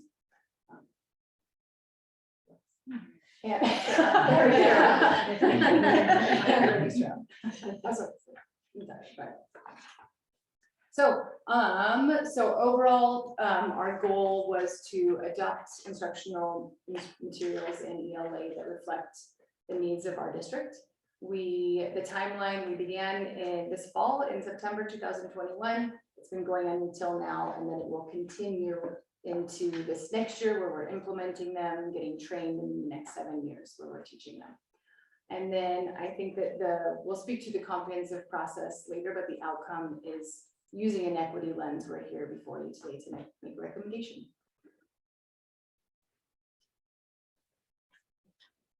Just a couple slides. So the process is the same as it was last year with the social studies adoption, and it will be the same with the math adoption next year. In 2020, we had new ELA standards that were adopted by the state. And then we put those, we start to put those standards into K-12 curriculum maps afterwards. And then our team in September reviewed the policy, our board policy for curriculum adoption, and then also the state guidelines for the curriculum adoptions. All right, so the project timeline, the 2015 in the spring was the last time that we had an ELA adoption. And then in fall 2021, this September, we started to meet together as a team, K through 12. And we started to, that was when we started going over the board guidelines and the state guidelines for curriculum adoption. And then in November, we got together and we had a preview of the state approved ELA curricular resources. At the elementary school, there was 8, at the middle school, there was 11, and in the high school, there was 6.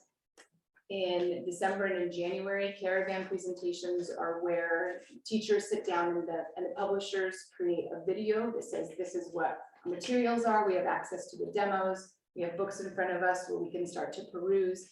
So the caravan presentations, we went to all of those 8, 11, and 6 publishers. And then in January, and then the other thing that happened in November was there was an evaluation rubric that was created in the social studies adoption, and then we adapted it for the needs of the ELA, but the rubric, the basics of it was still the same. And in January, and that rubric was also created with stakeholders, with parents, Mrs. Rossisell, and then teachers and admin all coming together. In January, we used those rubrics to narrow down from 11 at the middle school and from 8 and 6, we narrowed them down to our teams to say these ones are the ones we think would be the best. And then the teams chose which 2 curriculums they thought really would best fit the needs of their individual schools. We piloted the materials for 4 to 5 weeks each for both of the curriculums. And then the teams at the very end of those pilots, they filled out the rubrics, they sat down, they talked, they elicited feedback from the students in the form of surveys. And we also had parents come in and take a look at it, and Mrs. Rossisell also involved in all of those. And today we're here to give our recommendations for the ELA instructional materials to adopt. And so an equity lens was used to build the curriculum evaluation rubric. And we really focused on what the specific needs of our students were and also the needs of the district. And so in doing that, there were areas that we really wanted to look at, and supporting our English learners or students who are identified as English learners, which are emergent bilinguals, was really important because we have such a high demographic in our district. And so we really needed to make sure that when we're looking at materials, that they were accessible to our students, and looking at what types of materials we needed and what those supports looked like. So for instance, if there was an opportunity for Spanish, were they available in Spanish? Also, perhaps if they were having the ELD or English language development embedded in the materials so that teachers didn't have to add something to the materials or curriculum. So making sure that those things were already embedded. The engagement piece too, making sure that we had high rigor there. And so that going back, and I know I mentioned this before, but part of the engagement piece of making sure that our students have the ability to have that discourse, and that there was that those conversations being had in the classroom, and movement, things like that, that would also be something that we would like for our students. The accessibility piece.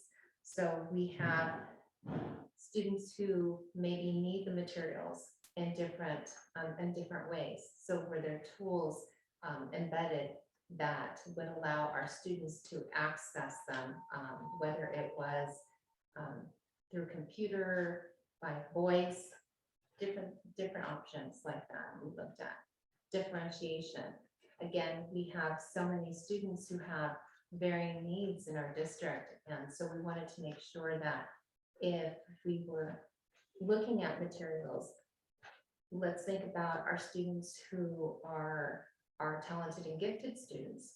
Are the materials appropriate, and being able to take them beyond where they are now, as well as our other students too. And so the differentiation too for our special education students and what they need.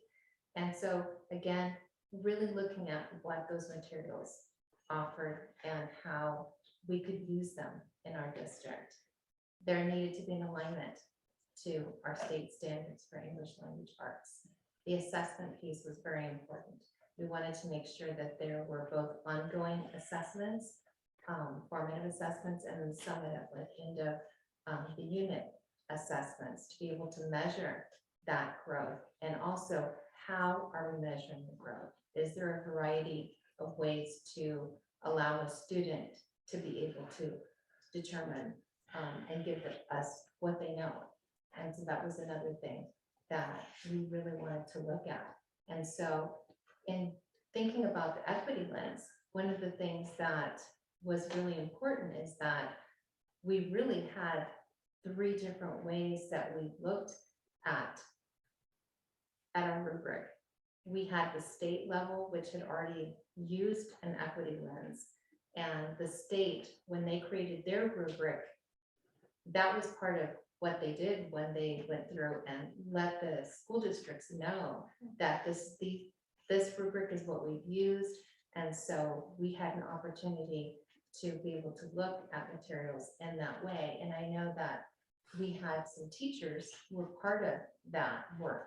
And so I wanted to find out if you could speak a little bit to that. Place. So Meredith and I both were involved at the state level. So last summer, we worked for that first level rubric through the state, making sure that the materials met that lens of equity first before the materials even were recommended to the districts.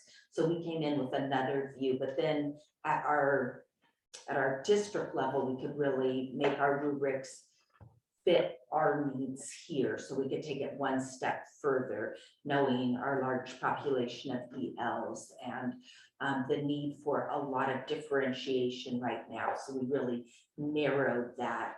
I don't know if Irma mentioned, but we also use Ed Reports, which is another rubric, just to really make sure that we were considering all of these things. And so it was a very extensive process, and I feel very confident that the materials we've selected were solid. Yeah. And I'd like to mention too, like at the state level, our grade bands were broken up K2, 3, 5, 6, 8, and then 9 through 12. So our work kind of reflects that work from the state level as well, because each grade band has different needs. So, and it's kind of nice that we're set up like this at North Marion. So.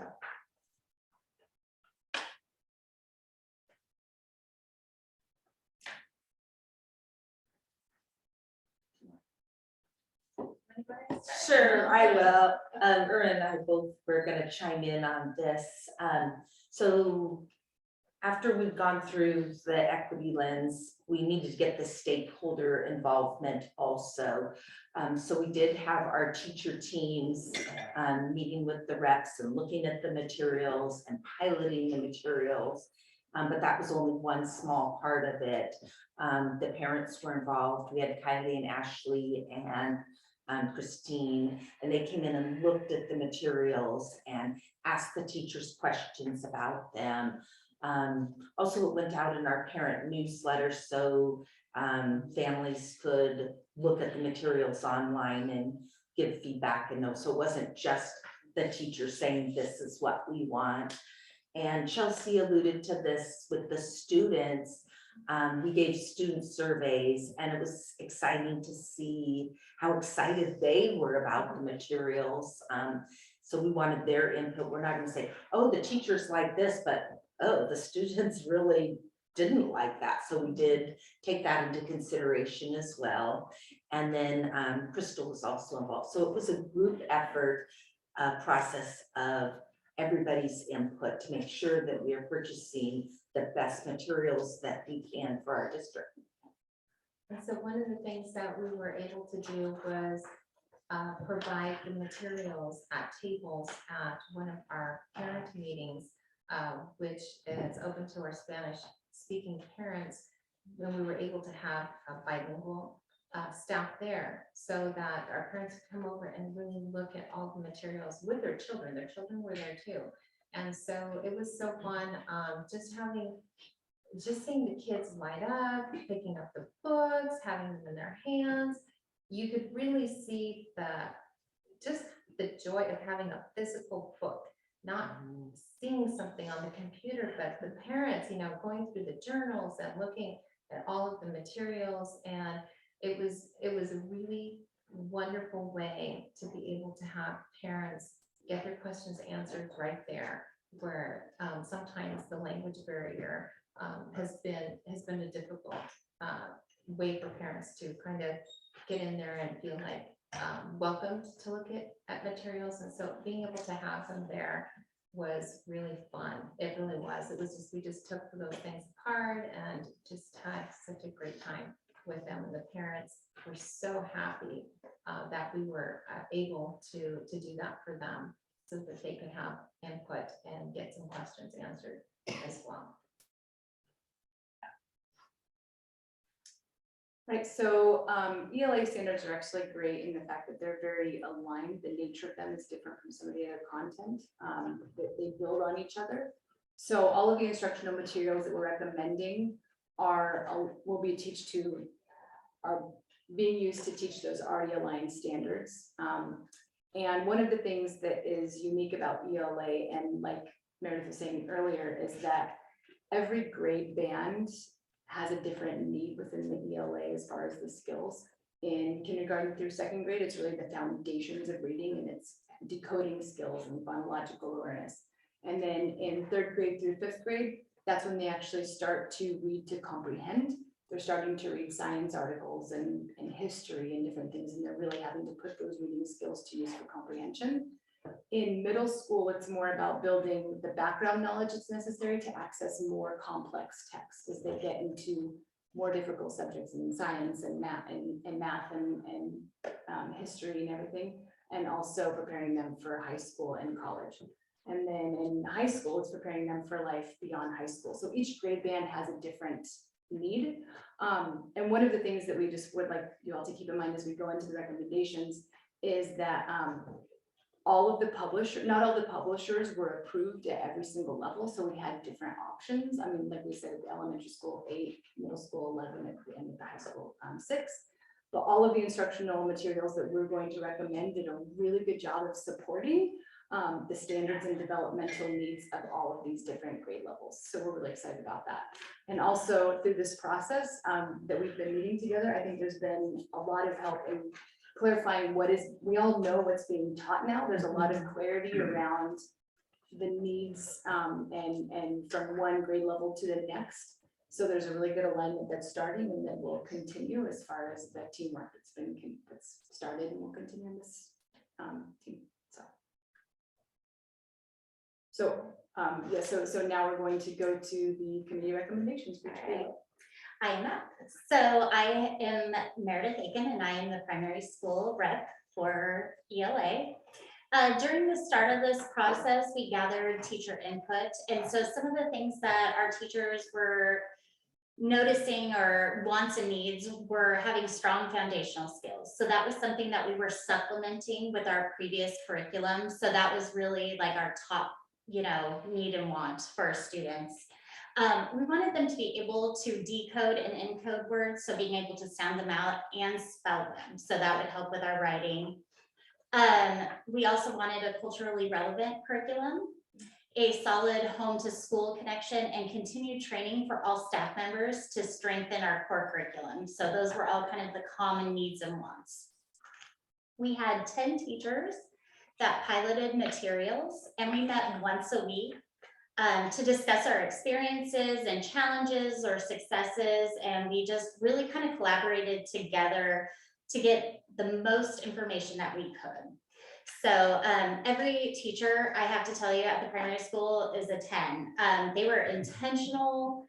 You know, they spent time outside of work, you know, really planning for these pilots, and they wanted them to be successful. So as a group, we are recommending that the school adopts Amplify, CKLA, as our ELA curriculum for the primary school. So the curriculum is set up in 2 parts, a skills portion and a knowledge portion. In both the knowledge and skills, there were rich, diverse text, vocabulary instruction that was developmentally appropriate for our students, text-based conversations, and also text-based writing responses. The skills portion of the curriculum is rooted in the science of reading and is very systematic and explicit. So when you're looking at the development of reading, you need a program that's systematic and explicit. So all foundational skills were represented in different learning styles that were engaging for students. So there was movement, they were acting things out, you know, they were writing things down, just lots of different activities within the lesson. So the teacher's manuals were easy to understand and follow. So you might think, oh, well, does that really matter? Yes, it does when we're talking about teacher efficacy. So I was able to go into the staff room and have a conversation with my colleagues and be like, hey, what was your conversation like? And they were more aligned. So, which is really helpful instead of trying to interpret what the manual is trying to ask you to do. So it was very nice not to have to interpret it. So we also had support for our ELL students, and it was built right into the lessons with the conversations and the written responses. So it was, again, easy to, you know, differentiate for all of our learners right there. So the knowledge portion of the curriculum is rooted to provide background knowledge across content areas, science, social studies, literature, and arts. In first grade, we were reading the same stories from different lands. So we were able to compare and contrast Cinderella stories from France, Egypt, and Ireland. And this was highly engaging to all of our students. And when we read Billy Begg from Ireland, there was like this collective gasp that, you know, Billy Begg could be Cinderella and he's fighting ogres. And, you know, I mean, it's just kind of, it was really exciting to see as a teacher. So, and those boys really liked Billy Begg. So, and then like out of that unit, students were able to make connections weeks later. They would see a flag and they'd be like, oh, Mrs. Aiken, you know, where is this country located? So they were trying to make those connections outside of that lesson. So high engagement and motivation for students was really refreshing and exciting for the pilot teachers across grade levels. And it was noted on every rubric. So there's also an adaptive online component called Amplify Reading that is game-based that we will be purchasing to give students extra practice and reinforcement with skills that they're still developing. So I would also like to direct you to a note that a very shy, quiet student had written to Mrs. Mendez, thanking her for teaching her how to read long A words. So this speaks for itself. It just makes your teacher heart just yay. In the engagement and motivation, and more importantly, the confidence that the kids had after the pilot was over. So with their reading. So next slide. So when we're talking about this, the transition from primary school to intermediate school, having that strong base and foundational skills will help with the transition from the primary school to the intermediate school. So students start making that shift from learning to read to reading to learn. And this is a crucial time in reading development. There is a gradual release of independence that is occurring during this time as well. So having a curriculum that is explicit and systematic and foundational skills and background knowledge will help with that reading development. In our conversations with teachers, there's a commitment to the process and how to work together as a building to meet the needs of all of our learners. One area that was brought up was continual yearly training with our curriculum to keep alignment and strengthen our core curriculum. So It is very difficult to get a teacher's manual and expect just to be an expert in the curriculum right off the bat. So that training is really important for our ELA curriculum. So and Amplify had training options that would meet the needs of our building, and we could have building specific, trainings too. So again, I just want to say a special thank you to all the pilot teachers for taking the time to commit to this process. It was a lot, a lot. And really they had authentic and rich discussions, and you could tell how much they care. Like they're really excited to get new materials. So primary school's done. So moving on to the intermediate school, and we will be, or are recommending the Houghton Mifflin Harcourt materials. And you might notice this is different from what the primary has recommended. And there's questions on why, and we've alluded to that a little bit, but the needs are very different. And we didn't want to force one school to adopt the same materials of the other if it didn't meet the needs of our children. So Amplify is so strong in those foundational skills, but at the intermediate school, it didn't have as much of the things that our students needed. So I kind of want to highlight some of the reasons why we did pick it's called Into Reading is the actual name of the curriculum from HMH. And they were very engaging. The students were so excited and the teachers were so excited about the materials. All of the units have excerpts of novels. This is one from a 4th grade class. And it was kind of cute. Our 5th graders went into the library and they're like, do you have The Secret Garden? We need The Secret Garden, and like checked out all the copies. And then when the next class got there, there was none. But just to have the kids so excited about what they were learning and wanting more on their own just shows that that was one thing that was really important for us on our decision. The supports for the English language was also another, our English language learners was also another thing very important. That department will be pushing into our classrooms, and they do have these fun little called tabletop lessons. So they're developed with a lot of pictures and a lot of charts and things that those kids benefit from, but all of our kids benefit from a lot of picture vocabulary and that type of thing that's built right into the curriculum. So that was another big selling point, that we don't have to make all of that up. It's built in right for us.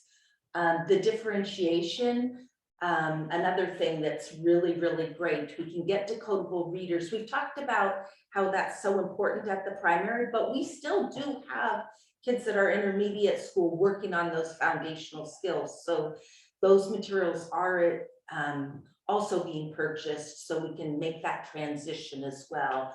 So a lot of differentiated kind of materials. Waggle is the online program, which is really cool.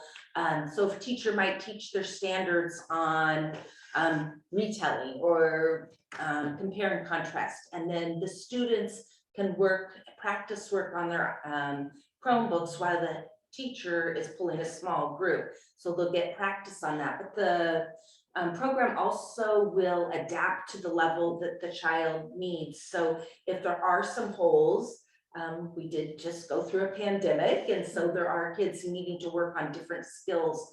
So it will adapt to exactly what that child needs. So that's another exciting piece of this program. It includes a writing component and a grammar component. It just has everything all aligned together. So our teachers are really excited. Our students are really excited. Anyway, we're gonna start in the fall. The training is also great. We have them coming pre-service week and doing some training, but then coming a month later to kind of answer some questions and bring us more up to speed. And then they'll be training on Waggles later in the year, so we can kind of gradually ease into it, and then ongoing coaching through the year and again the following years. So The training and professional development that's going to be provided is extensive as well.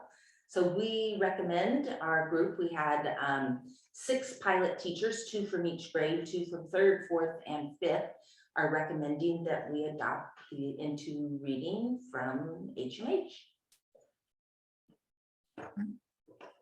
Right, so I'm gonna speak on behalf of our middle school teachers.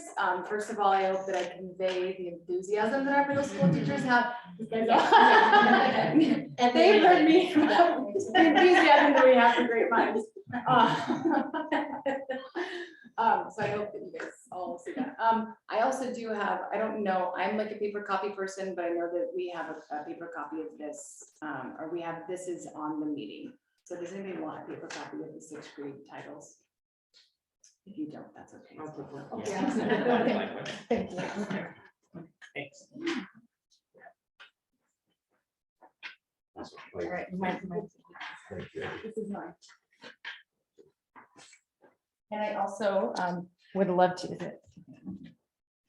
I would also second the fact that this is a very difficult thing to do, to pilot, to learn one set of one way of doing things and then turn around and then do another one for the teachers and for the students. There's a lot of flexibility and hard work. So also thank you to the middle school students and teachers for all of their hard work, because this is a lot.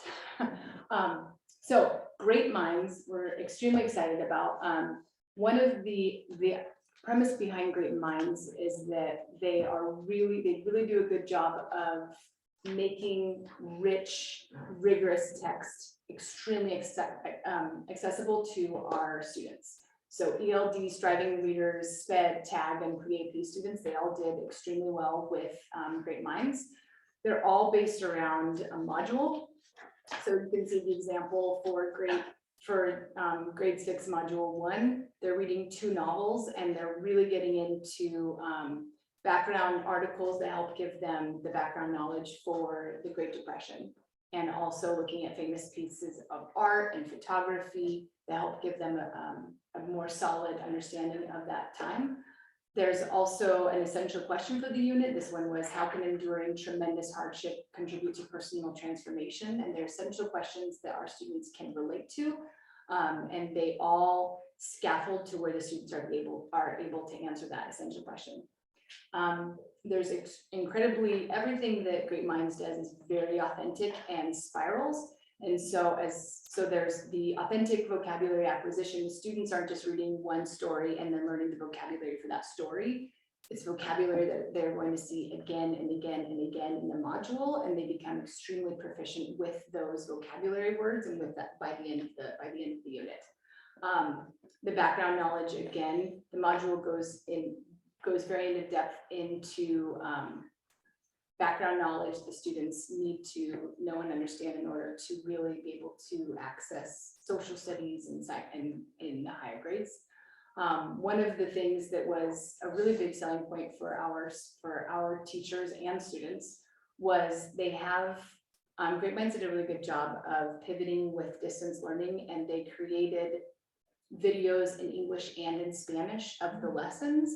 And so what was happening was our newcomer students who have limited English proficiency were able to watch the video in Spanish the day before, and they had the book in Spanish, and then they were able to go into the next day and receive the same exact lesson in English.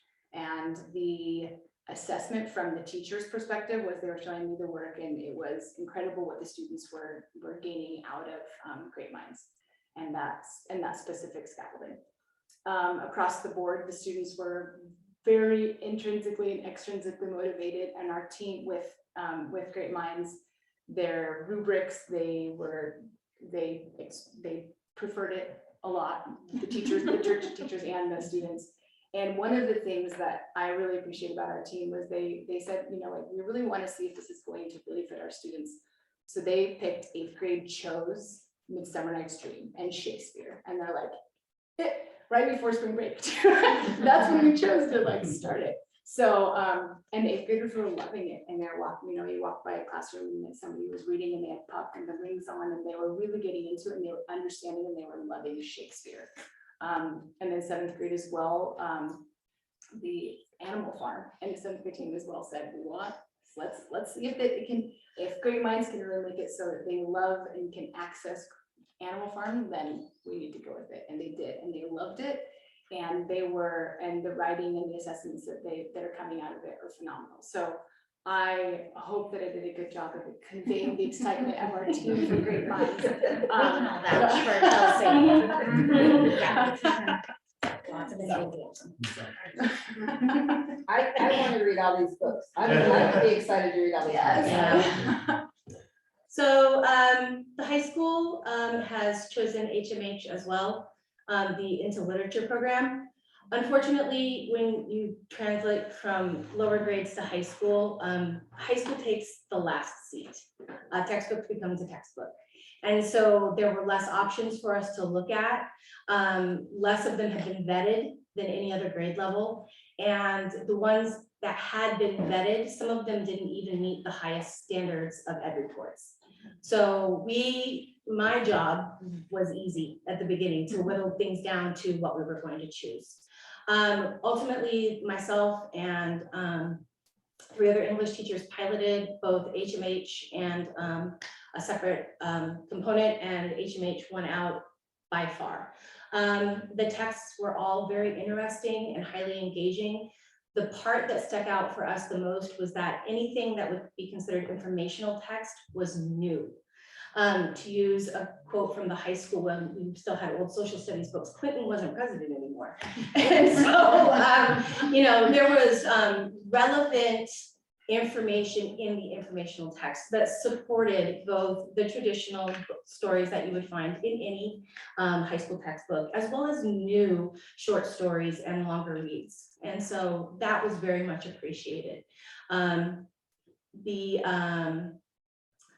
This was important to us because we have a higher percentage of kids that don't come to school on a regular basis. And so HMH offered the online program that literally mirrored the classroom. So the textbook is available online. Even though we have a textbook for each kid, if that's sitting in their locker and they're home for a week, they can still access what they need. The lessons are all compatible with Canvas. So should a teacher choose to utilize Canvas as their platform for turning in work, it's already set up for them. But it does come with a book. And Jonathan Barrett, our 12th grade teacher, he kept saying how wonderful the kids thought it was that they had a book in front of them. Granted, they were reading, it's just gone out of my mind, I'm so sorry.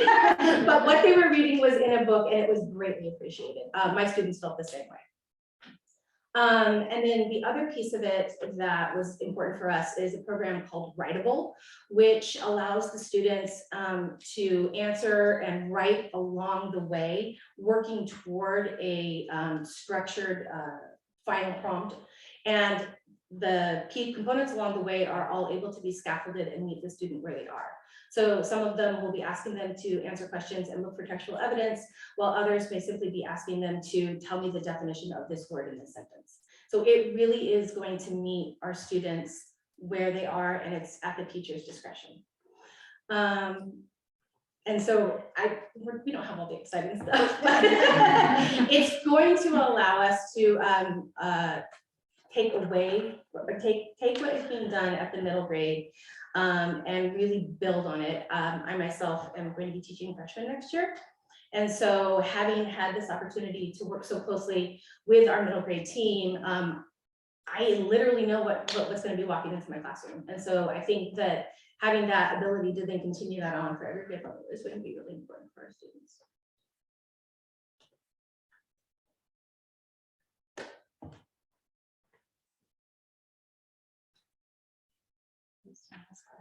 Here's the money.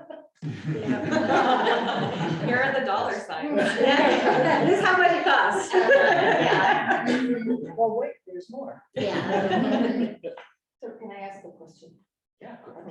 So I see, which is, it's appreciated, and I think it's really important that you have the time set aside for training and professional development.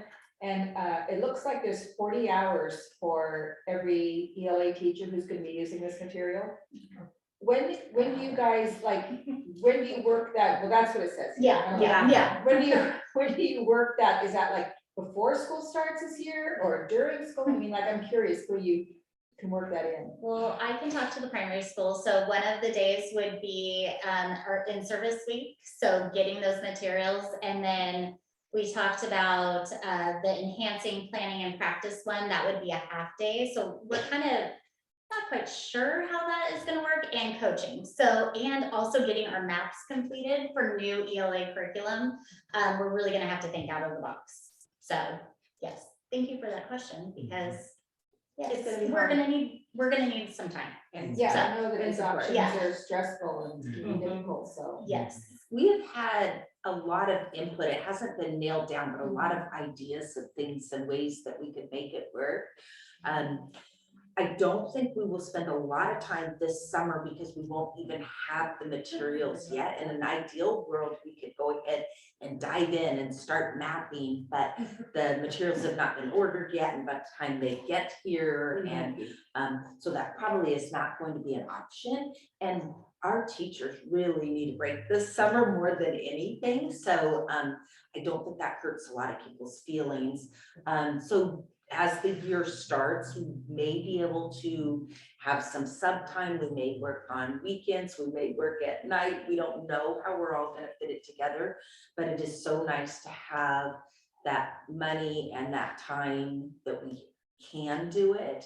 And there are listed some of the set things that we will be doing that we know we are doing now. And the middle school is planning on coming in the week before. So it just depends on the good, and also if we get those materials. So since I was part of it, I'll speak to it. The rubrics that everybody took time to do were very intentional. I felt like a lot of effort went into all of them. As you know, with the schools all choosing different ones, I was really taken aback and concerned. But I was assured by the staff that they could cross over from building to building and support our students who are struggling in different areas and have achievement gaps.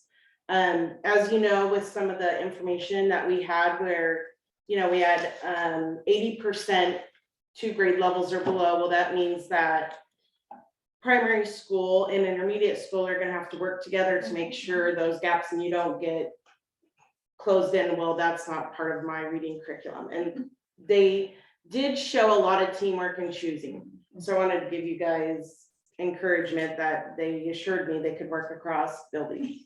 That I'm sure they heard that loud and clear when I was like, whoa. Yeah. No, Crystal was great about asking those questions, and Paige and I, we were talking about it and really knowing the needs of both of our buildings.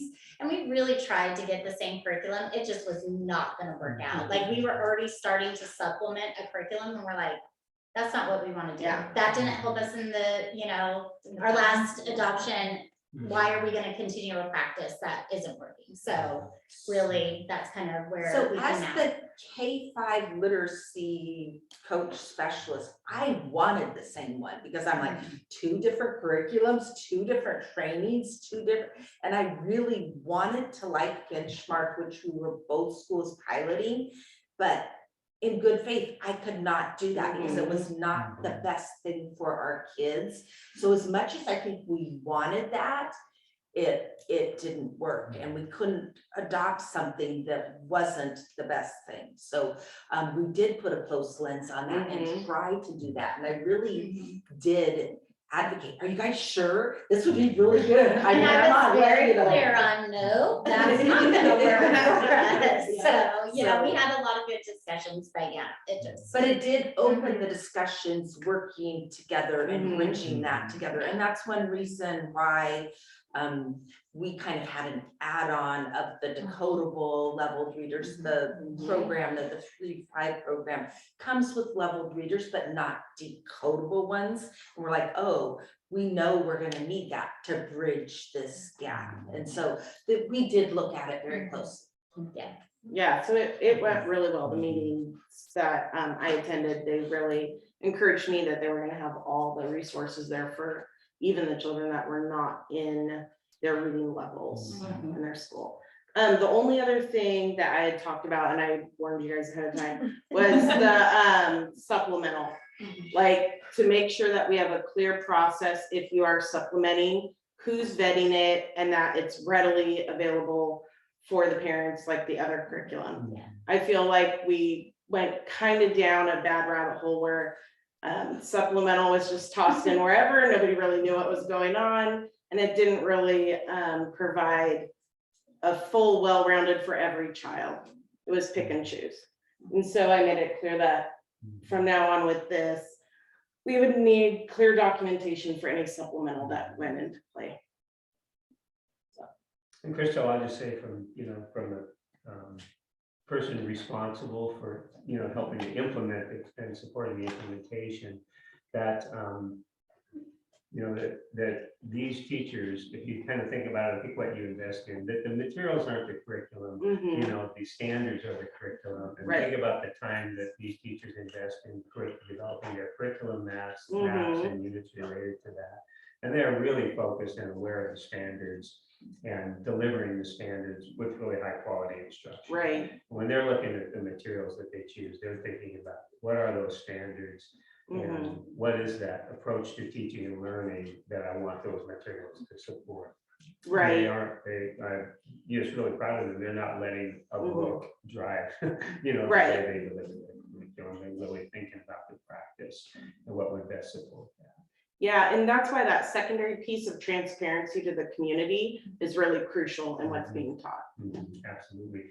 And any of those materials, you know what I mean, whether you call them supplemental or really an aspect of the core, they also have to fit within that framework. And I think that's what you're asking. They have to Yeah. fit within that framework. Like, if we're making this huge investment, it should fit every aspect that we need.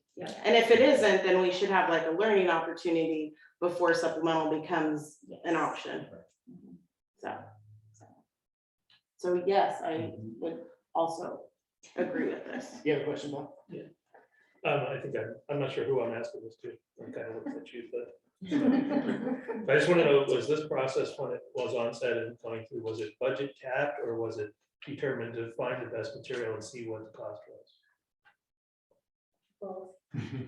I have one little comment on that. We did not get to see the cost of the materials ahead of time.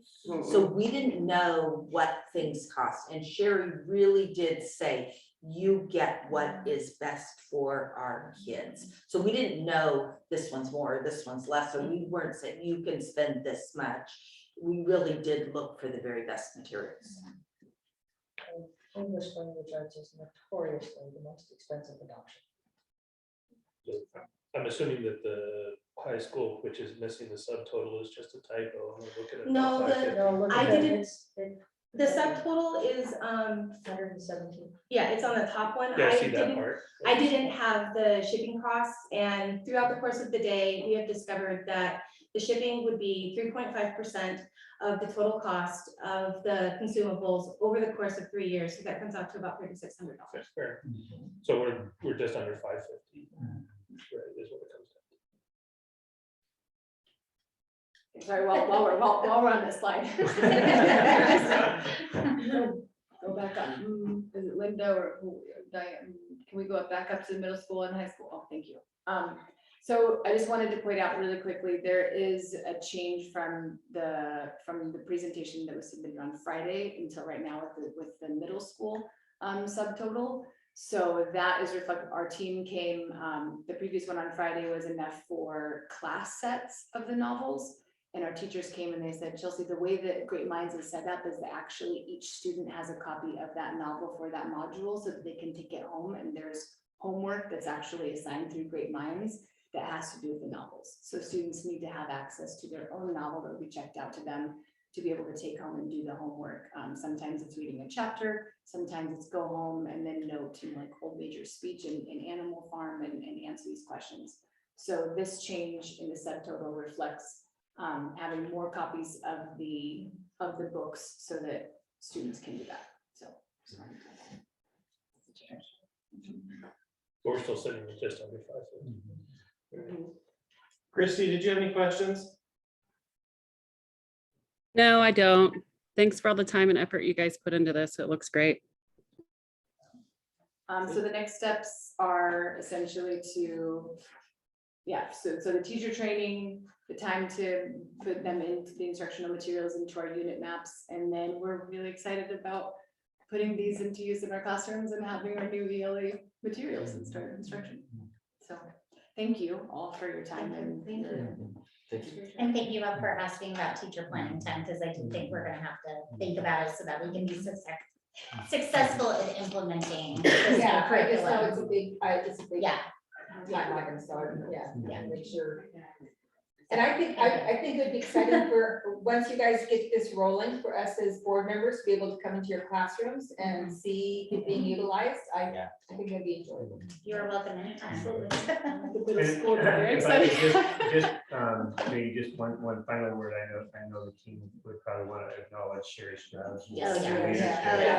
What a rock she has been throughout this whole process and leading a really high quality process with a high quality result. Yeah, literally down to the last minute. Yeah. True. Text messages and emails. Yeah, and I will say they put in an extensive amount of work and effort to make sure each one of these fit perfectly for what the students needed. And it was definitely at the forefront consistently. And I'm looking forward to seeing how they modify this model process to finally happen. Mhm. I won't highlight. So- No.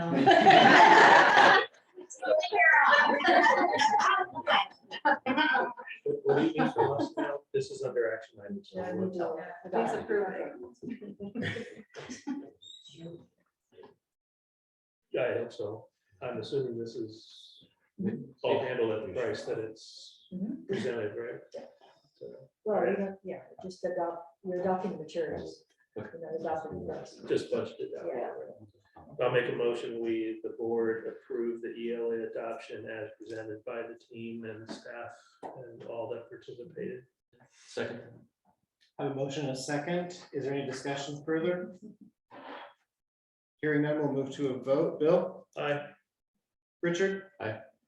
Christy? Aye. Ricardo? Aye. Crystal? Aye. Heidi? Aye. And chair votes for. Well, Thank you very much. Thank you. thank you, Sharon, for listening. Yeah. Thank you. That's a lot.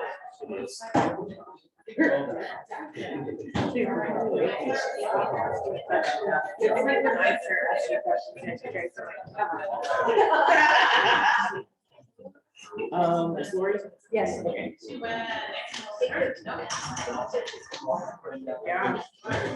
Yeah. Sure. Okay, so 5 minutes, we're just gonna take an intermission for 5 minutes.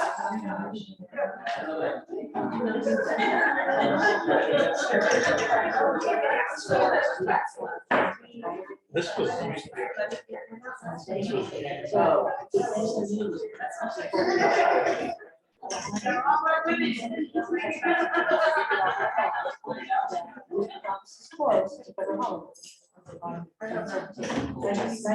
Yeah. And celebration.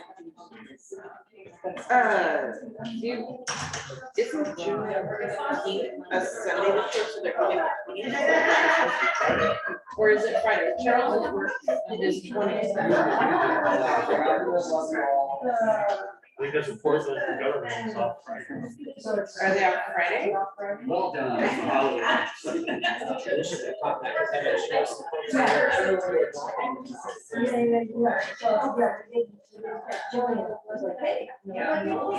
I missed you before you were off here, but please come to our schools and stay a while. Don't just walk through.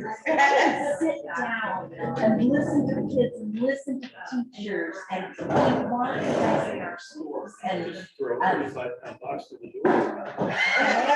yeah, we appreciate your support so much. And come to OBOB, you always find us OBOB books. And just hang out with us because we've got some great kids and great teachers and yeah, so that's what we want. there, and we appreciate you. So anyway, I didn't get up here fast enough and everybody left, but spread the news, come and come often and be a part of our schools. So, and you too. Come often and stay. So we would appreciate it. COVID has not been quite to our. I know, but we're moving Yes. on. So we're- Yeah. Next year? Yes, good. Yeah, so I think it depends. I don't know what the federal or the state holiday. Yeah, I think it's. Is it, well, I meant for the date, because I know what the 20th. The 16th is the holiday. So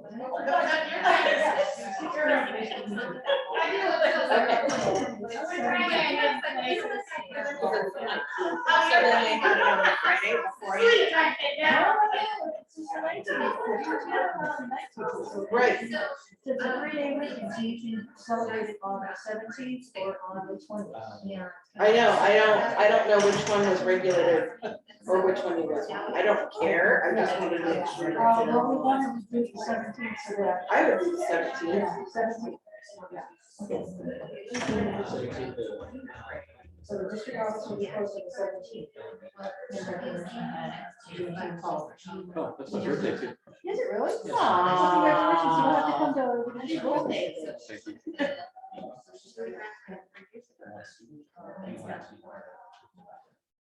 So where are you gonna?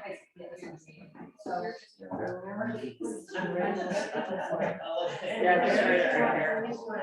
Because if he forgets, we'll go.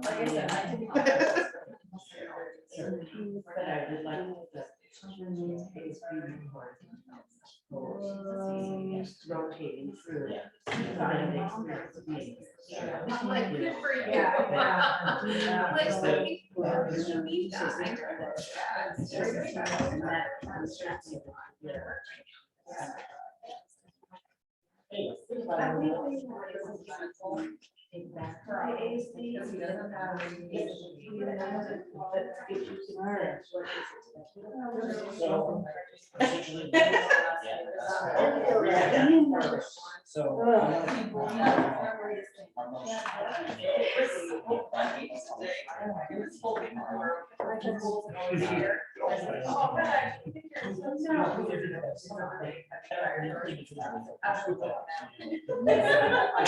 Allison, how did your field day go? Did you guys stay dry? We did, the afternoon was dry, the intermediate school, it probably rained in the second half of theirs, but you know what, the kids came here. No. They're hardcore. They're like, yeah, field day. Yeah. Because they're older, so they all like have towels and extra clothes, and they like, my daughter, she's got adult crew, she's like, hides her school in her. She was all like that. All prepared. She changed I see so many people's kids online, like already trying to bust through and do like sprinkler. They're like, we want summer. And I'm like, dude, way too cold. We had 30, color police officers come, actually bad, it's like someone's got to like stand up. But one of the officers got it painted, so I wasn't kidding. They're so funny. They loved it. Good. And they're like, what are you guys doing tomorrow? And I'm like, school, this is like the climax today. Tomorrow's just gonna be regular. Right? They asked. Except where something is, so that's how they want. I don't know. Oh, well, you gotta ask Greg. Let's get this party started. Yes. Lori,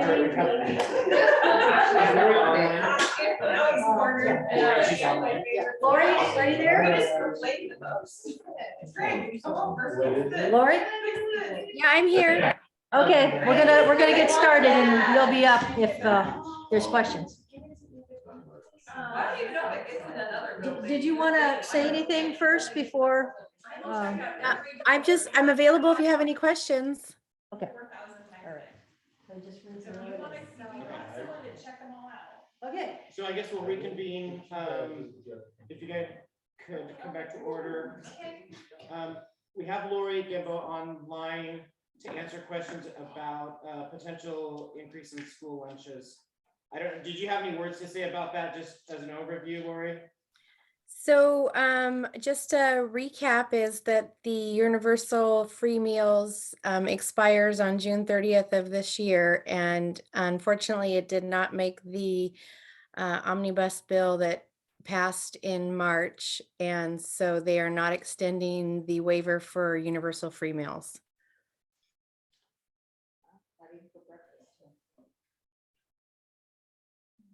so not even breakfast, just, No, nope. At this point, everything goes back to how it was pre-pandemic. They're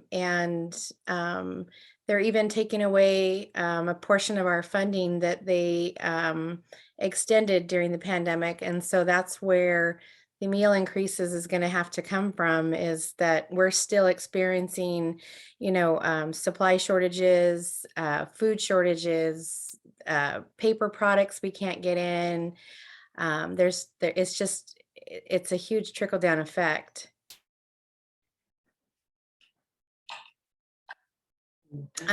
They have expanded, Oregon adopted an expanded income guideline. And so for the 22-23 school year, if you don't qualify in the federal guidelines for free or reduced, Oregon has given a very generous income salary schedule that they're hoping that they can get more families qualified.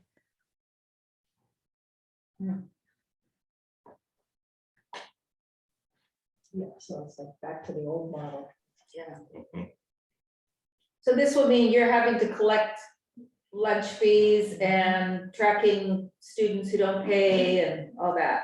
Correct, it's going to be very, very hard. We're going to have to really work to get applications in because nobody's done applications for 2 years. Families are, used to not having to pay. So they're sending their kiddos through the lines, regardless. So they're going to, incur charges. And it's just, yeah. And then we're back to, tracking negative balances. Everything's going to come down the pipe on this one. Okay, well, Oh, go ahead. Whenever. No, I was just, is there more questions? 'Cause- Yeah, I was just wondering what communication has gone out, or if there's more communication needed to students and families about this coming out. and what Usually the impact is gonna be. this meeting and this event triggers the notification, when we start the notification process. Yes, and there'll be a lot. She has a newsletter that's gone on about the summer food program, and she'll do another newsletter and announcement about the process for next year. She's already done it once, she'll do it again to let people know, and then she'll continue, and then when they register, they'll get that notice again and be encouraged to fill out the application. Reduced price lunch is the eligibility level is, again, resident income, higher income people are still eligible for reduced price lunches. Okay. So she'll just keep banging that drum, saying, all right, everybody get a fill out the paperwork. Is there any need for, like, how are we gonna deal with students that come through, that aren't aware and don't have the ability to pay? Is there some, like, Yeah, Lori has a process for like that. how we're gonna? Lori, do you want to talk understood how we're about gonna handle the process that you use as an interim when kids are, they haven't received their eligibility yet? So it will be the same process that we had pre-pandemic. This is where it's going to be really tough because, like I said, the families aren't going to fully understand this until they start seeing the negative balance correspondence. We cannot deny a child, their meals, nor would I ever want to. And unfortunately, we would just go ahead and start to continue to accrue the negative balances that have been they've been sitting, since 2020, they've been sitting, and We didn't receive any payments for negative balances during the pandemic, and I'm sure that will really grow our negative balance list. We have our procedures, but you know, we don't, the collection on it is very hard. Is there anything in the budget to deal with sort of writing off those negative balances? We are required to balance the budget. We have to pay the It's not cost of the writing it off, program, though. but, We don't write it off. yeah, but we The can't. do budget that. balance, but the account stays negative. So it does, and help me out, I think here, Linda, I think you know this answer is that when we operate anything negative, then it has to then come from general funds, because the law says that we can't end the school year with a negative balance. Is that correct? For the Budget? food service program as a whole, if it were to go to a negative balance, the general fund would have to step in. Lori's program right now is in a very healthy state, and we should be fine for the next year or so. That always depends on how many students eat and what the free and reduced rate is, and cost of product, and all the things that we all look at anyway when we're trying to balance the budget. For now. Is the sandwich bill still in effect? Is that still the thing? Is that I'm still sorry, the- say again? Is the sandwich bill still the law of the land? Nope. Nope. It's, you know, it's really devastating, because I can vouch to say that our highest participation this year has been at the high school, and it has just made me so happy to see. We are serving almost 400 kids at the high school, which is our highest we've ever served. And it's because everybody's comfortable, because nobody's labeled, nobody's having to put numbers in, nobody's having to show that they have money or they don't have money, or judged in that, you know, aspect of it. And it's just been so neat to see that. And I'm just so scared to see what it's going to revert to. Has this changed, which is covering everything, gone? Have you ever seen it in statewide media that this was gonna happen? No, there might be a We good need thing to for cover this. OSBA to do as well. We need to trigger some statewide coverage of this, because everybody's in the same boat, right? Yeah. Correct. And, you know, in our School Nutrition Association group, you know, there's states that are picking it up. Unfortunately, Oregon's not picking up the universal meals.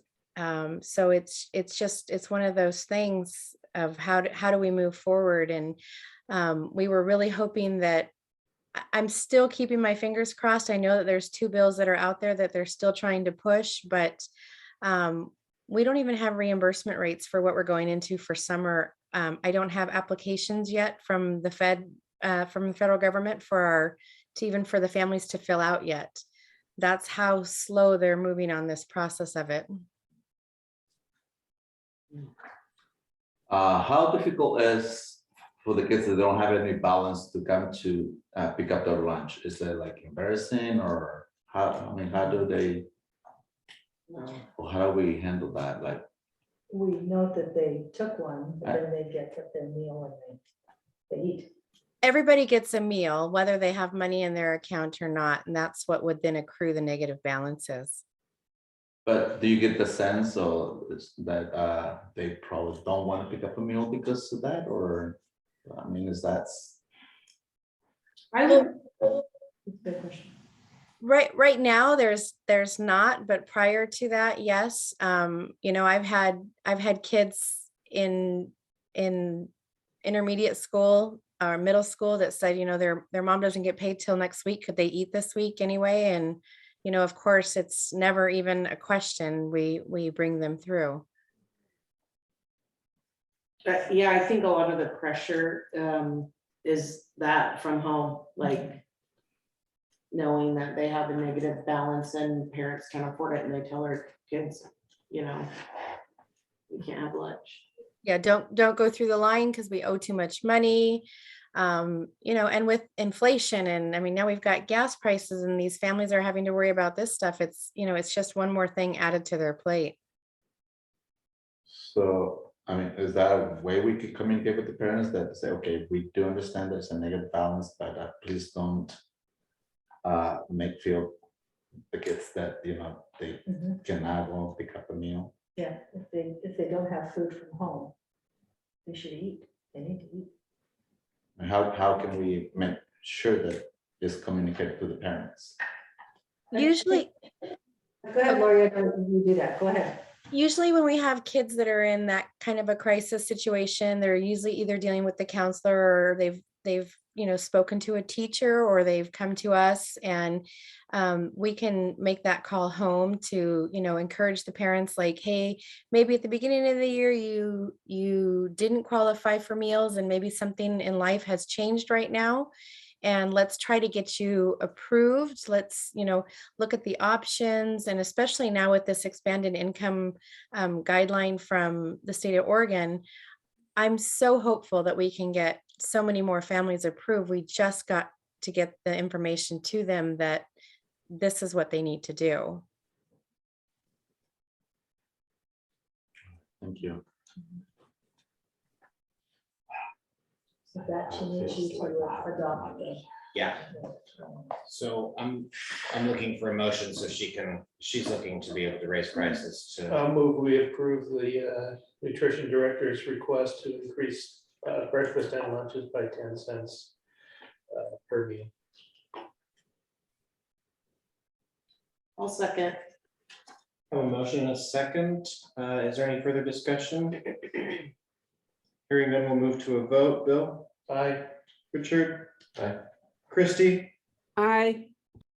Bruno? Aye. Crystal? Aye. Heidi? Aye. And chair votes for. Thank you, Lori, for joining us. Thank you. I'm sorry. I wish it was better news. You know, this is something near and dear to my heart too. And it's very sad for me. And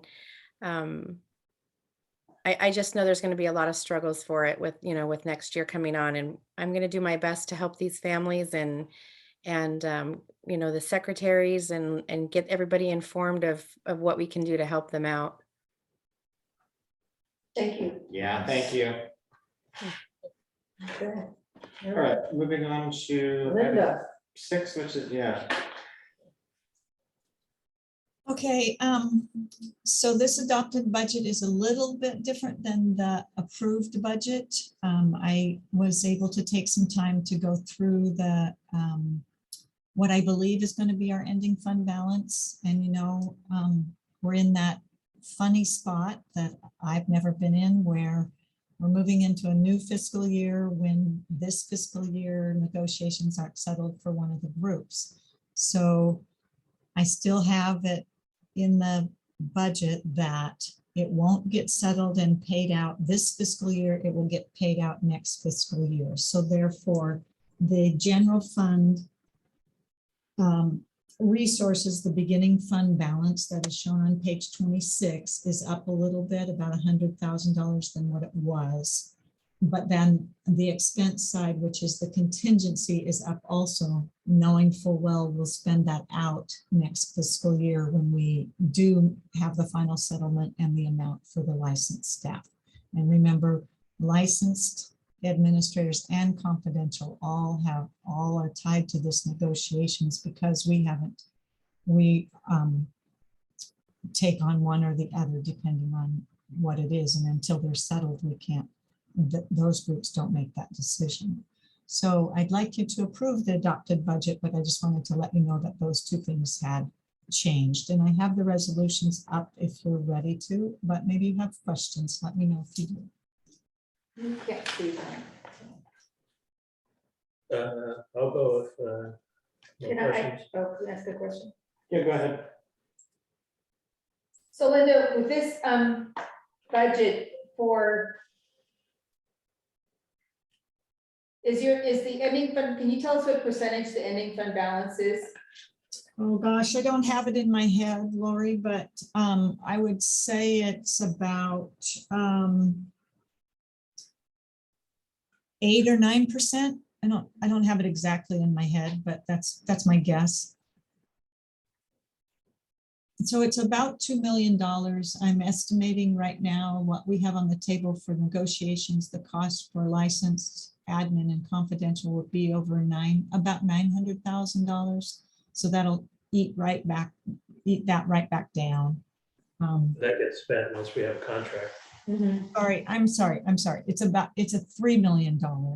Okay, so it gets right back down, and then we're also negotiating with Classified. So it's a higher percentage than what we normally have, knowing that we have about $1 million that hasn't been paid out. So it would be much lower once we pay that out. Is that factoring in the latest district proposal or the one that we were dealing with at the time of the budgeting? No, that's what I factored in with this change is the latest one that the district has on the table for the licensed staff, which is a 7.5% for the 21-22 school year. Some additional for insurance for this school year, and then more for a couple other things, the stipend increase and a little bit in tuition and the HRA, I think is what I can think of off the top of my head.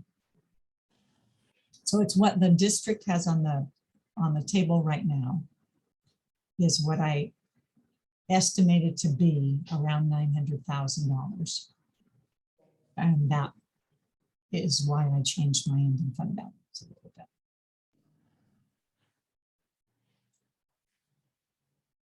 I'll make a motion that the board approve resolution to adopt the approved budget for fiscal year 2022-2023 titled, "Be it resolved that the Board of Directors of the North Marion School District 15 hereby adopts the budget for the fiscal year 2022-2023 in the total amount of $39,932,919 now on file in the district office, 2256 Grimm Road, Northeast Aurora, Oregon 97002, as presented."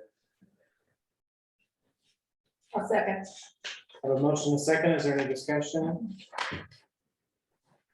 Hearing none, we'll do a vote. Bill? Aye. Richard? Aye. Christie? Aye. Pardo? Aye. Crystal? Aye. Heidi? Aye. And chair votes for. If we're ready to move on, I'll make a motion. You're on the roll. I'll make a motion that the board approve resolution for making budget appropriations 2022-2023 titled, "Be it resolved that the amounts for the fiscal year beginning July 1st, 2022, and for the purposes shown in the budget document are hereby appropriated," as presented. I'll second. Motion is second. Is there any other discussion? Hearing none, we'll move to a vote. Bill? Aye. Richard? Aye. Christie? Aye. Pardo? Aye. Crystal? Aye. Heidi? Aye. And chair votes for. That motion carries. I'm still rolling unless somebody wants to take the place. No, you can have that big chunk one. I'll make a motion that the board approve resolution imposing and categorizing taxes fiscal year 2022-2023 titled, "Be it resolved that the budget committee of the North Marion School District 15 hereby imposes the taxes provided for in the approved budget at the district's permanent rate of $3.333 per $1,000 of assessed value for operations in the amount of $2,181,281 for debt services on general obligation bonds, and that these taxes are hereby imposed and categorized for tax year 2022-2023 upon the assessed value of all taxable property within the district." I'll second. I have a motion and a second. Is any discussion on that?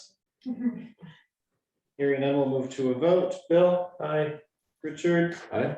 Christie? Aye. Pardo? Aye. Crystal? Aye. Heidi? Aye.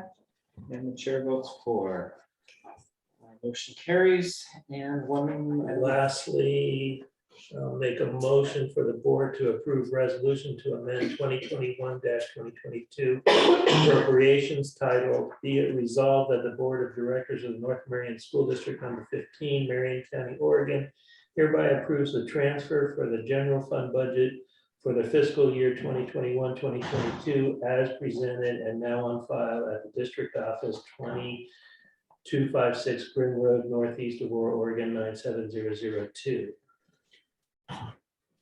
Bill, will you read the next one too and put them together? There is no next one. Can you see the screen? No. Hold on, I will in a second. Well, that's okay, I'm over here. I don't see the next one. It says, And resolution making, so motion includes and the second resolution making appropriations. Be it resolved that the amounts for the fiscal year 2021-2022 beginning July 1st, 2021, for the purposes shown below are hereby appropriated as shown below, and I won't read the table, but as presented in the resolution. thank you. All resolution statements were approved and adopted the 13th day of June. Right, oh, okay, never mind. Got it. Sorry, I said it, I read too much, but hey. Okay.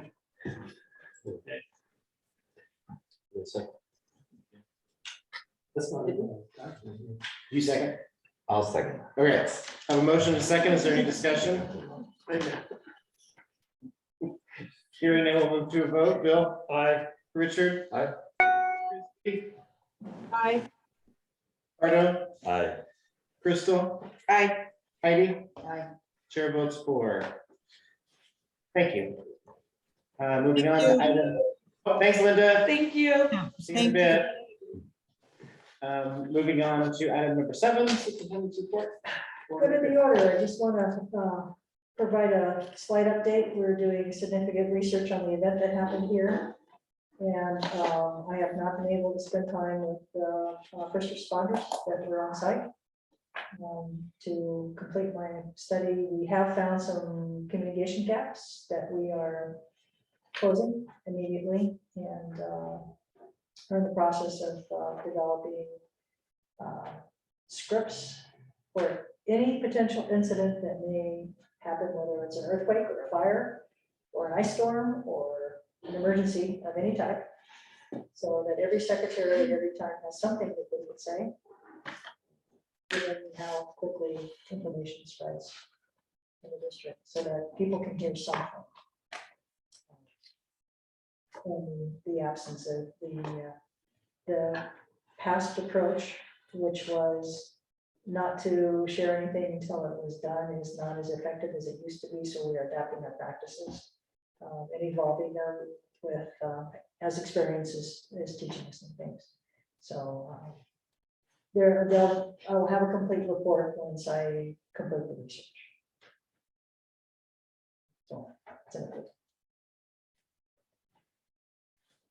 And that's it. That's it? That's it. Okay. Item 8, we have moved to August. Yeah, actually, our adopted calendar, I just reviewed our adopted calendar, and we're not meeting in August, so it will be in September unless we change our calendar. Oh, okay. So So we're not even gonna address the grievance tonight?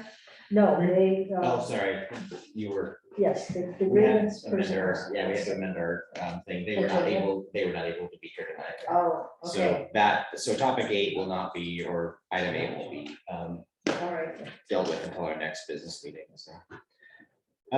Future topics.